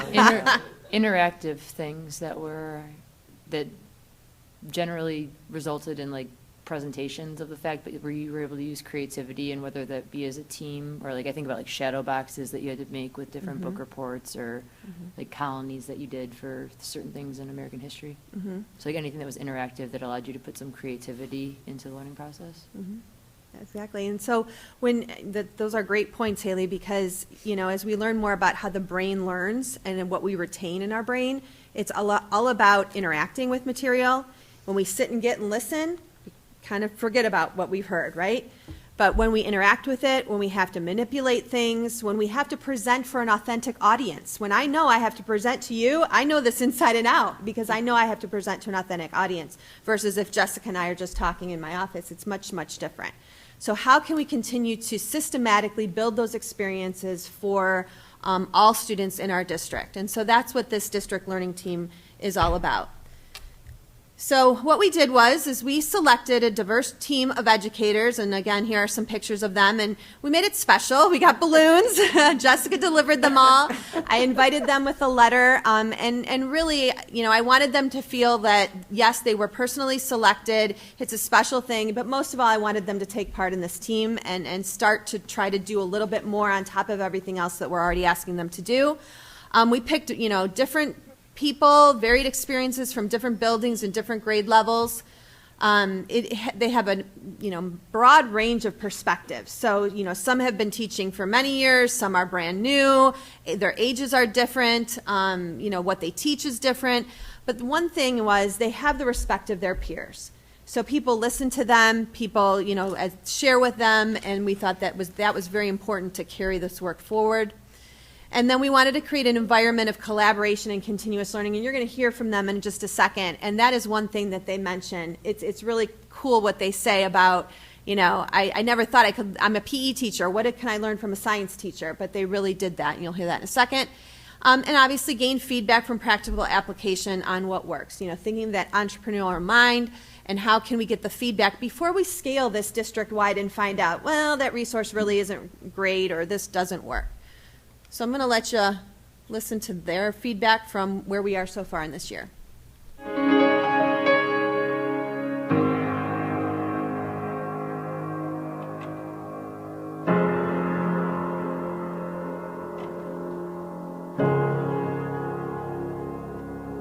Being at DLT challenged me in the best ways to be a teacher because I really want the best for my kids. And I'm noticing, this is my 13th year teaching, so I'm noticing that it is changing. It's a very different environment that we have to create for students. So I think the direction that we're heading as a district and the direction that the DLT team has been working on and those Model Mustang competencies match what kids need.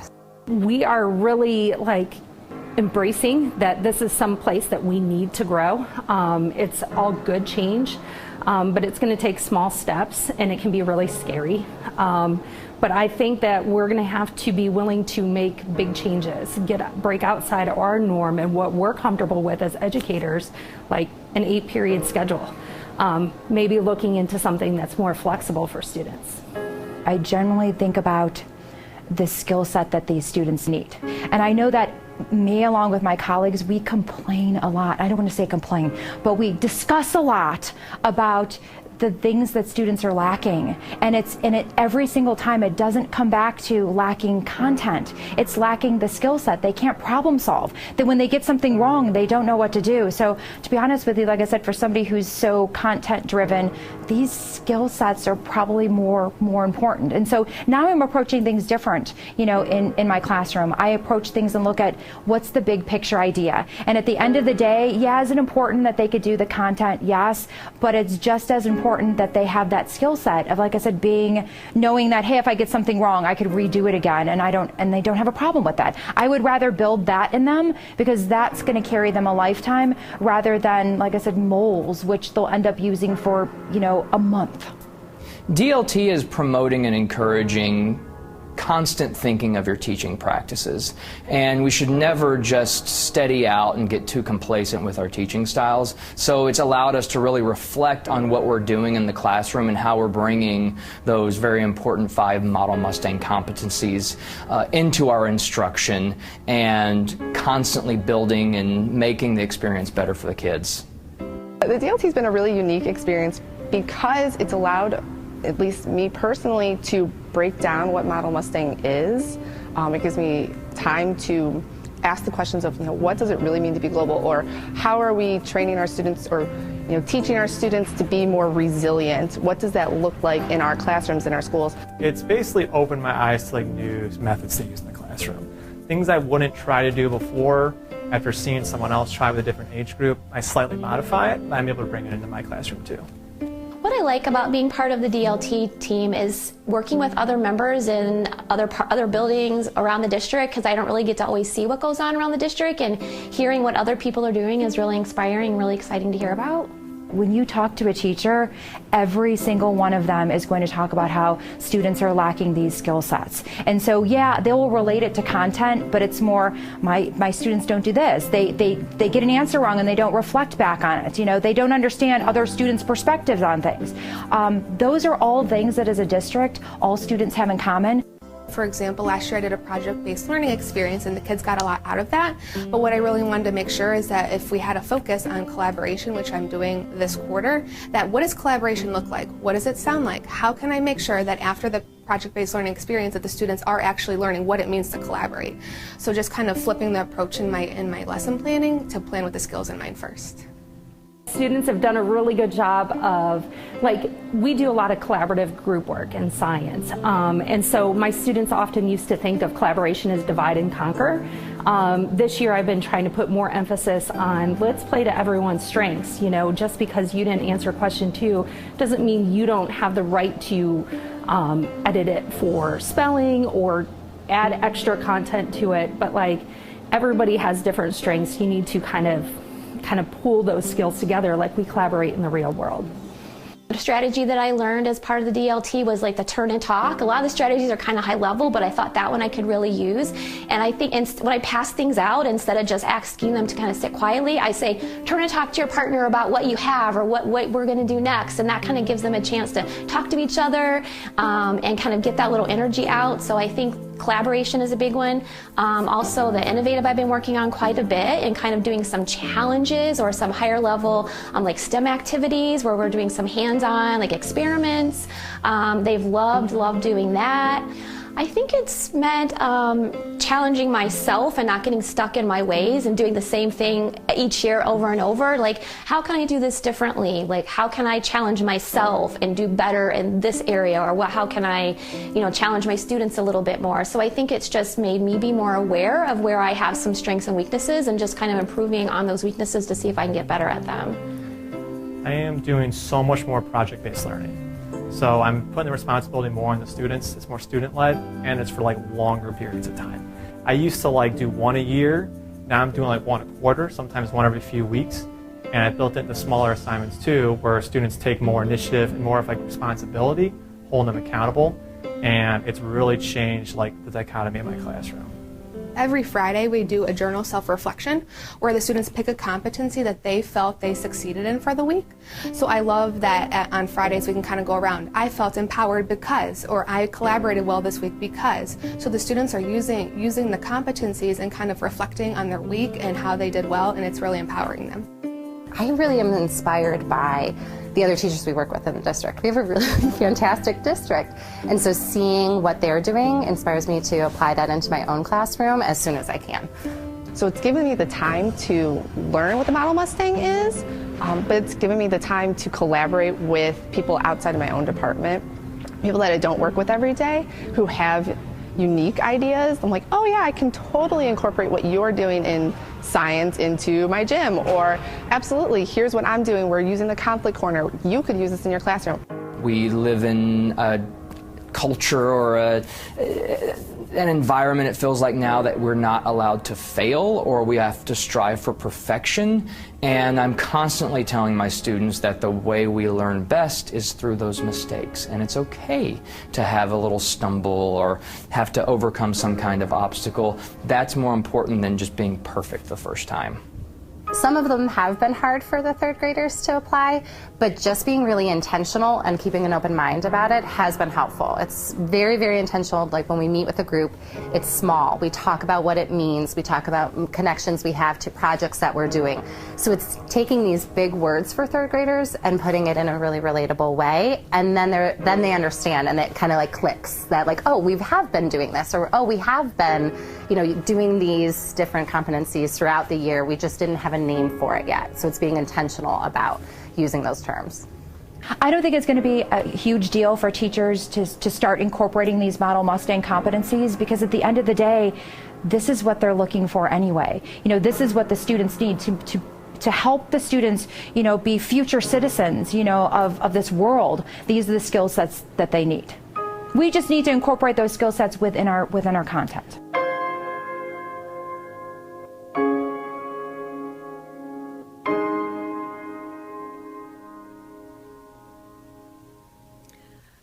I'm going to turn it over to Jessica, and she's going to talk a little bit about kind of the process that we went through with them.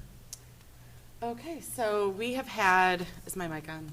Okay. Okay, we have had 4 meetings. Well, we're going to have our 4th meeting coming up. Actually, we had to move it. It's into May. So we have met a full day, we've met a half day, another full day, and then we're going to meet a half day coming up in May. And so throughout that time period, we've had different goals. We've worked a lot through progress as a team together. We've implemented consultants into the work that we're doing with admin into our team members so that they have a person that's their touch person to go to talk through their plan, which is what we learned from the book that Jenny read this summer too, was putting in that person that's going to provide you feedback along the way. We've had a feedback loop along the way with us too as consultants working with teachers to make sure they're getting the support that they need and making the adjustments along the way. So something we have learned is that we had to start with this productive struggle through the competencies. And so as Jenny mentioned, the document's a little bit modified that you have in front of you. So our first meeting, we really took the time to go through and figure out what do these competencies mean to us and what does this look like and what would you see and hear if you walked by my class? What would you see me doing as a teacher? What would you see my students doing within my classroom? And kind of, understanding before this, so like, if you would have told me before we really broke these down, and you have a copy, I think, of one of the I can statements in front of you too, which is another slide that we'll do here. They have collaborative in front of them. In a second. If you want to go ahead and move to the next one, you can. Like I would have told you that, I was resilient in my classroom because one of the things is that I allow my students to do peer feedback. But then after going through the competencies, working with the DLT, I realized okay, well, I do give peer feedback, but what am I doing with that feedback? So I got a new idea from someone on the DLT. I did a jam board. Students put artifacts up there, and we did some feedback. We looked at the feedback, and it was like, I don't like that. Okay, well, what do we do with this? So then I thought, I should have had a scaffold in place. So I put together some sentence starters for my students. So round 2, I was like, I really got this now. And then, I realized I'm not making them do anything with the feedback that they received. So then I'm like, all right, round 3, here we go. Now we're really being resilient because I have sentence starters if you need them, and now we're applying the feedback, and I'm having you show that in the work you're doing. So just looking at these from the surface level of our portrait, but putting that into action in our classroom, I realized I wasn't really doing resilient to where it needed to be in the growth measure. And I think that that's what you heard from a lot of our teachers too with that intentional way. So we had to put these into some teacher-friendly language, and we realized some of those things we had to do. So on this slide, we started with this modified September action planning, and Jenny and I were a little ambitious when we first got started. And just like our students, our teachers need things in different ways too. So some of our teachers were just full-blown. Some of our teachers really got stuck with the process and implementing it the right way. So we made some adjustments when we realized that we really needed to embed proactively the skills within the content and not content and then backpedal and say, well, they should have used these skills within this. So we had to do those things together. So in the next iteration of our planning cycle, we had a couple more pages on here and really put our UDL framework to embed that proactively with our skills ahead of time. And then we realized, that there was some benefits of this partnership and the check-in that our consultants were working on, and that teachers had somebody that came to their classroom, watched them put this plan into action, and kind of saw where we needed some more tools and more resources to provide for them. And as one of the teachers mentioned, some strategies that they were using within their classroom. So we then had another meeting, and our final iteration here of our planning document. And we really just wanted to make sure we had the resources in place to guide this deeper learning experience of skills within the content to provide a better student experience and purposeful planning within our document. So we also found by the time we got here, a lot of our teachers throughout the cycle of planning didn't need the support as much as they did when we first started planning in September. The work seemed more obtainable. They were using the competencies with intention within the work that they were doing. But then also, we have a better idea from the feedback from them. Where can we start this work with our entire staff? And where do we go next with this to make sure that all students are getting this deeper learning experience and that all teachers are properly trained and feel that they have the capacity and clarity to do this work within their own classrooms? So, did you have anything you wanted to add? No. I'm trying to go as fast as I can. You're fine. Everyone might need a leg stretch. I don't know. Okay. So we really did learn a lot through this process. And we really learned how a lot of these competencies work together. We learned how some of these competencies we have to nurture, some of these we do measure. We also learned how important the critical thinking skills and problem-solving skills for not just our teachers, but our students are throughout this process. And that we found out from teachers what they need to feel successful in the classroom and what resources we can model, provide, and show for them to have within the work that they do. We also had the opportunity to bring in a couple former alumni as guest speakers to our group. We had Jared Anderson and Sandor came in from their company, and they really led a powerful discussion with our teachers about what do they wish that they would have had when they were in school. And they talked about the experiences that they had and the relationships they had with teachers that really provided them to be successful, owning their own company now and doing the things that they're currently involved in. And our teachers really felt motivated by that. They really enjoyed that. We talk a lot about, a lot of teachers haven't had other jobs beyond teaching in a long time. So the skills that other people from the outside can really bring in to showcase what that needs to look like in the real world was very powerful for our teachers too. Yeah, I would just add that, they talked about when we could work in groups and we could share ideas with each other, that really helped. We had peer models, having an accountability partner to be able to check in with me, not just a teacher to say, did you sign your planner, but what if I had a partner in the class that helped me? That would be more, we can work together better that way. Sandor, who they do video editing now, and he said, if I would have learned those skills in school to be able to do that now, we could be even further than we currently are. So again, one of the things that we learn through our learning and our conferences that we go to is that the more experiences teachers have to know what kids need outside, the more than they know. Like, this is what I need to prepare kids for. So I think that was really powerful. So again, just kind of, it's not just a poster on a page, and I think right now, I think there's definitely buy-in to the Model Mustang through the strategic planning feedback that we got. There's definitely a desire, a want to be able to do it, but when push comes to shove, there is work involved, right? And you need to kind of really purposely and think about what is it that I want to teach my students, both in a skill and content, and then how do I tie those things together? And we're still, working through the kinks as Jessica went through all of those iterations, but I think we're making great progress. And I just listened to a podcast today, and the lady that was talking said, the question was asked, why do you think, where do you think schools are in this, and is this even happening? And she said, yes, it's happening. We have a lot of bright spots around this country where it's happening. You could probably go into any school, a lot of classrooms within schools and see that it's happening. But is it happening systematically and as much as it needs to and as often as it needs to? Not yet. And so that's where we are. But what is exciting is I'm going to share one more video with you because I think this is powerful. This is our current state in our district. Many teachers are doing different things, and this isn't just our DLT members, so this has now started to extend to other teachers as well. Innovative practices, different ways of teaching and engaging students. So if you guys can indulge us for a little bit longer, there's one more video, but this is where the impact is taking place.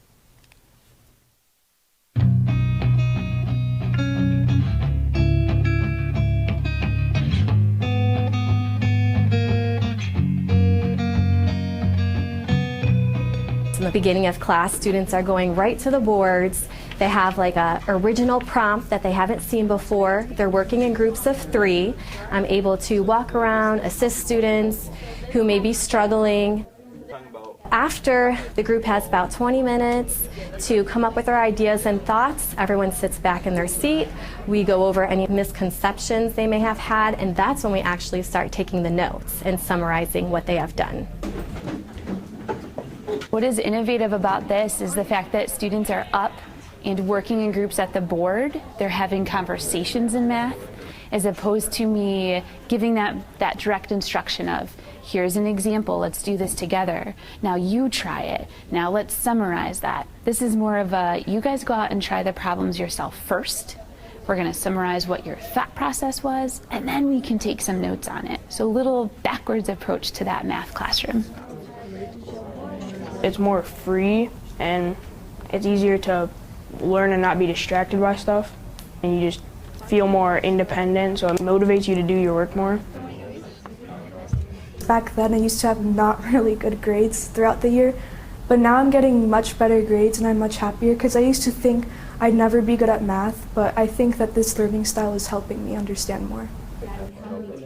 The teacher is very understanding and she helps you through it. Because like say if you're more like a visual learner and someone else is more like they understand it when they hear it, she like could help both sides. It's very easy to like understand it more. Working with people helps me understand it a little bit better.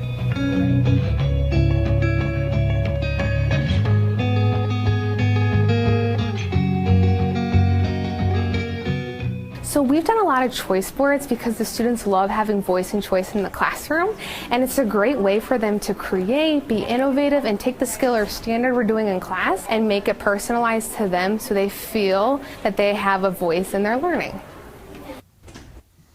We have choice on Friday and computers, so I choose what's best for me.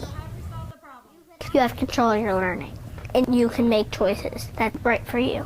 It helps you learn by what you need to do and what you want to do. If you're not sure about something, you can raise your hand because that will make the teacher come to see that you need help. Innovative. Makes you learn more. Makes school fun when you have a choice. Empowered means that you have the control of your learning. One time when I was empowered, we had a book and we made it by ourselves, so I picked what was right for me. Empowering means to me where like you have the courage to do something. If something gets hard, you could still like try your best at something. We use our notebooks. When the first time we get to class, we have to get our notes, and even if we have a question, we can look in our notebooks independently and not have to ask Ms. Myers. I highlight the most important things, like some keywords, like annotating that we learned. I definitely feel that I am comfortable asking them questions if I'm not stuck, and they will help me with it, and they will say stuff like, you can do this, and you got this, and they go little check-ins to make sure that we know what we're doing.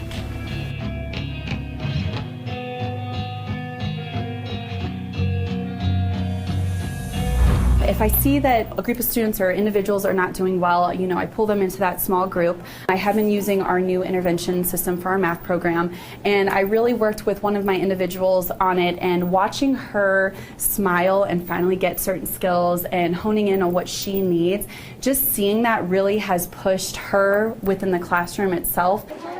I usually have my students work, with a partner because I do like that peer modeling. I think that goes a long way when a student is able to talk with a peer through a process, and sometimes they will learn better from a peer or the mistakes they make together versus me just giving them the answer. And I've taught that platform of being comfortable, respectful of, if we don't agree, how could we talk through this? So I've really set that up so my kids have that confidence, and then they also know they're respected, and then they also can do that with me as well. So I make sure there's a safe environment from the get-go so that we can continue to move on throughout the year.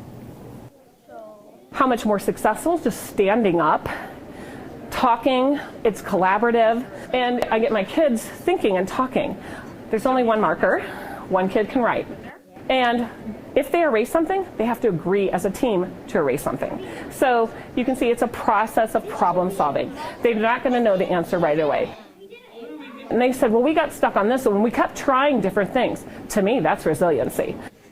You don't just quit. You just keep going, keep working, because if you fail, you can learn from that and you have a better chance to succeed if you keep going.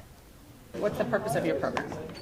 The relationship with a teacher and the student also really impacts the way you can be resilient, because Ms. Frenchick is always walking around the classroom asking if you need help. She will literally stand over you for 10 minutes until you get that code right. And it just helps the bond. It just builds up everything and really, really helps. You fix your mistakes. You always have to ask questions, because if you're just gonna keep trying to figure it out by yourself, you're gonna be alone. You don't know what to do. Everyone else is working with each other. You can use a friend or your teacher, because the past mistakes can help your newer challenges in a healthy way.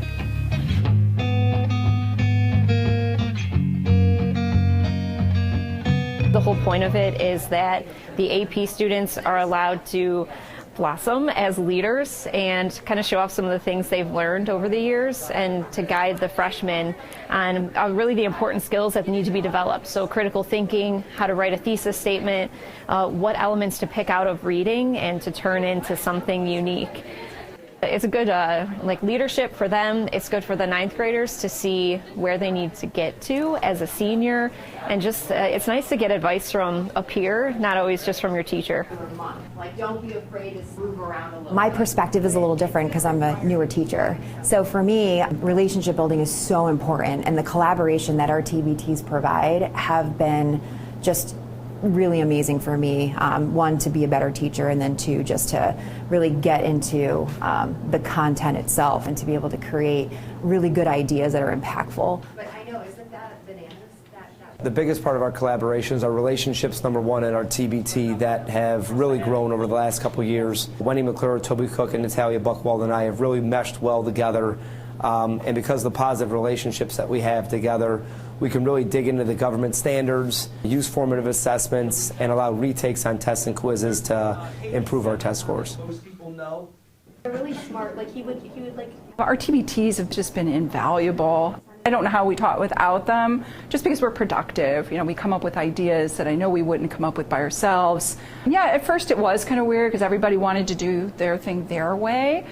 But then we realized, well, what do you do when that doesn't work, you know, and you're not getting the results you want? So we changed the whole way that we grade, and we changed the entire way that we teach. So we teach project-based. The students do real-life types of activities that engage them in the material. We developed processes that we use to say, okay, you know, how are they going to reach that if they didn't get it this time? What type of activity are we going to do to help them improve? It's hard to do that by yourself. It really is. And so that's what I think has helped us. In fact, both of our unit tests that we gave this year, our scores are 15 to 20% higher.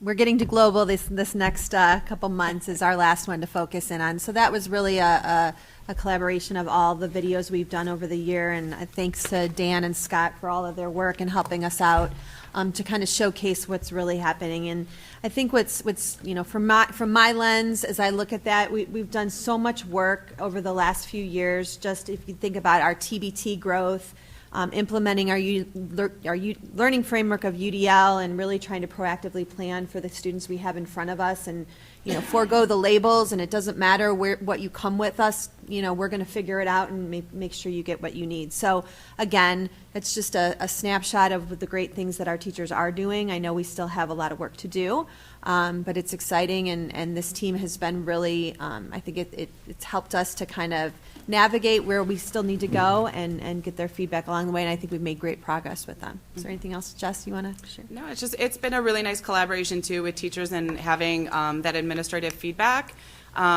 just to be able to have somebody that you can rely on and kind of talk to through the process too. Our teachers have really enjoyed that aspect of having somebody else come see and help them improve on the work that they're doing. Yeah.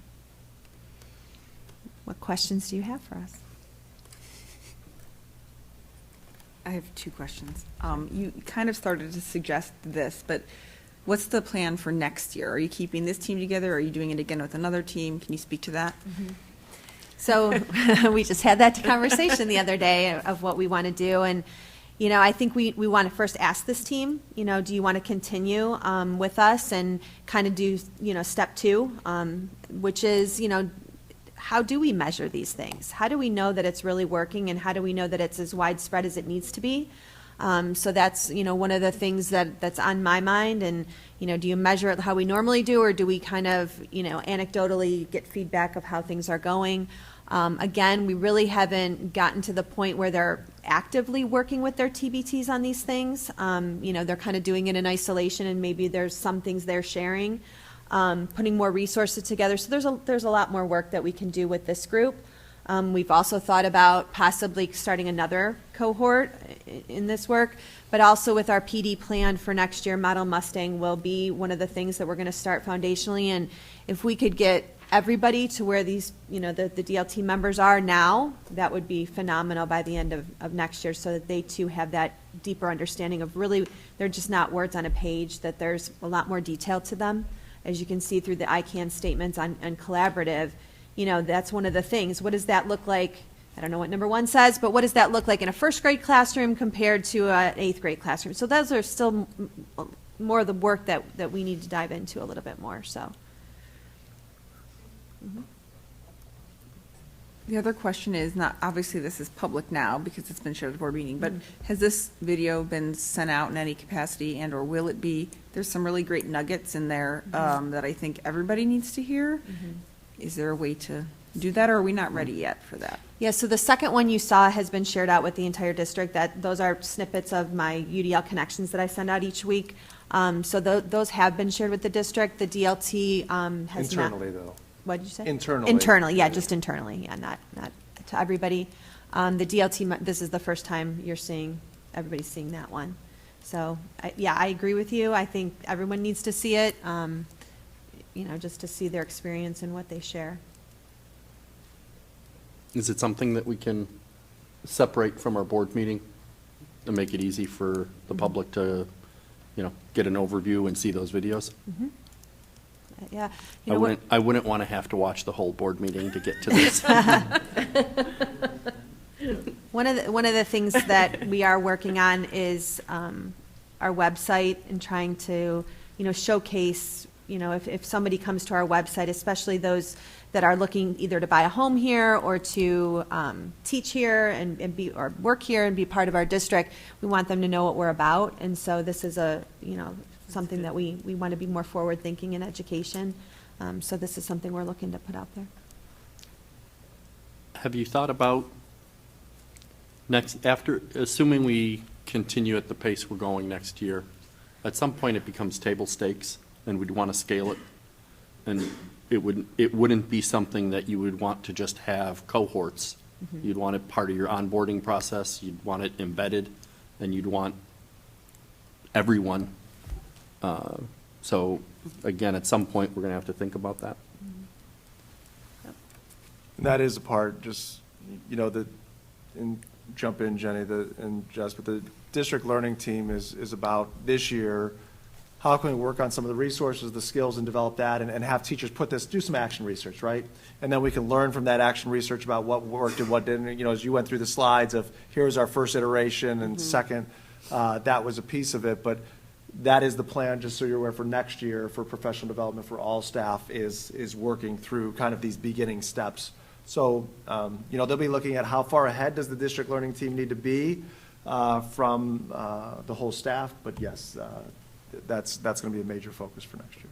Yeah, I mean, for example, you know, everybody has kind of the old version of the posters. So, I mean, it seems like little things, but they need those new ones. And, you know, one of the things I think we learned too is that although we don't have critical thinking as one of our competencies, and we don't have communication as one of our competencies, what we've learned is that's embedded through every single competency. So you have to think critically if you want to be innovative, and you have to be able to communicate, you know, to each other. So, you know, those are two things that I think maybe you could measure how much better of a communicator you are in certain aspects, and how are you thinking critically when we think about the things that we're doing, implementing strategies. I mean, you heard Alyssa Hassler in her room. She could see how our kids are thinking critically as they complete math problems. So, but, you know, as those are things that I think everybody needs to understand, you know, as part of that.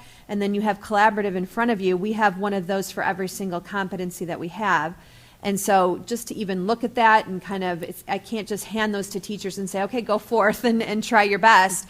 You know, that's something that we need to all work together on. And it's not just me and it's not just Jessica, but it takes our building leaders. And we just started that work and trying to get them up to speed. Bill is here, and he's on the DLT with us, and he's been able to try some things within his building already based on his experience on the DLT. So it's, again, just taking those small steps so that it's scaled to the depth that we need it to be. I just wanted to say thank you to both of you for the phenomenal work that you've done, and all the teachers that are part, and administrators are part of the district learning team. I think Bill and Jenny and Mike Griffin and I had the opportunity to present at Capitol Conference. We talked about our culture of coaching, and one of the things that Bill and Mike shared, which I thought was impactful, was When you build a culture of coaching within our administrative team, it translates to how we work with other staff. It creates a culture of safety where people are innovative and can take strategic risks to try different things. And as they talked about, hey, we want our kids to be able to understand what do we do when things don't go well and how can we ebb and flow from there. We want that same thing for our teachers. And so, it was an 8-minute video. There's a lot more teachers we could have highlighted than were on the video now. But that environment and that culture creates the opportunity for teachers to be innovative. And I want to thank the board because in that work, we also need to have people that can do the day-to-day support of our teachers that want to take those risks, but just need a helping hand to do that, and that's Jessica's position. And so she's still teaching a class at the high school. She's working with teachers on a daily basis. So you took a calculated risk by giving us permission to create a position that was not really existing in other districts. And I hope you can see the benefits of the partnership between Jenny and Jessica and what that is realizing for our kids. So I appreciate your investment in the work that we're doing as well. Thank you. Thank you. Thank you. Thanks for your time. Thank you. We appreciate it. We now have just a couple routine items, so Jenny's got a couple HR items to go over at this time. Yeah, so under I-1, I have the resignation of our principal at Kinsner Elementary. So as I shared, no, okay. So we have the resignation of Steve Diedrich, who is our principal at Kinsner Elementary. And as we begin the search for his replacement, I wanted some feedback from the staff, and it just so many positive things about Steve were shared, and just wish him all the best. We're fortunate that he'll still be with us in our district because my item number 2 is an appointment for him to be a social studies teacher at our high school. So we're fortunate that he'll still be leading, just in a different way in the classroom. And that concludes my report. Under technology, we have one item, be it resolved upon my recommendation that the Strongsville City Schools enters into an agreement with Southeast Security to procure and install network upgrades to Strongsville Middle School. The agreement includes, but is not limited to, Ruckus Network switches, licenses, patches, cables, batteries, testing, and training at a total cost of $101,964.67, subject to E-rate funding discount. Any questions on technology? Dave doesn't have a presentation? I gave Dave the night off. This was the most exciting part of the meeting. For some. Please. With that concludes my report. Thank you. That brings us to the consent calendar. Action by the Board of Education and adoption of consent calendar. At this point of the agenda means that all items appearing in this agenda denoted as type-action consent, which items constitute the consent calendar, are adopted by one single motion unless a member of the board or the superintendent requests that such items be removed from the consent calendar and voted upon separately. Do we have any need? Hearing none.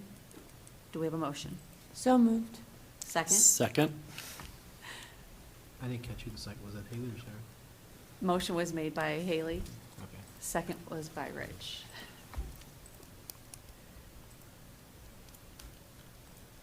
Any discussion? Okay, George, take the roll. Ms. Stochek? Yes. Mr. Miko? Yes. Mrs. Hausum? Yes. Mrs. Bissell? Yes. Mrs. Cobain? Yes. Motion carries. Rich, will miss you next meeting when Lent is over and you won't be seconding our motion. Yes. Happy Easter. Next on the agenda is Board of Education Other, miscellaneous. Do we have any Board of Education Others? I don't know if this is others, but you know how somebody ruined the lacrosse fields? A man called me today, they own, I hope I remember this, Archway. So I wanted to thank him because he reached out so these kids would have a place to practice. So his name's Dave something. So Dave, if you're listening, I'm sorry, but I know that you're part of Archway, and I thought it was like just really super kind of him to offer it. So he had land that he offered to let them practice on? Oh, that's great. It's like Prospect and Albion, and he said they have plenty, like they can play like games there and practice. And so, yeah, I couldn't thank him enough. I just gave them to the right people, but the lacrosse people. Right. So, Well, thank you. And thanks, Dave. yeah. Any other miscellaneous, any other? All right.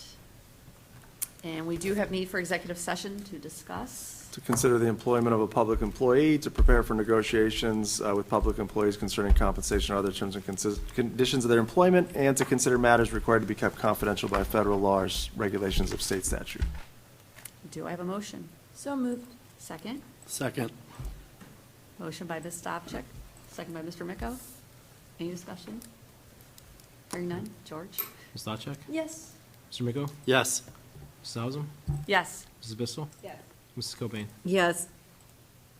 We will enter an executive session at approximately 9:21.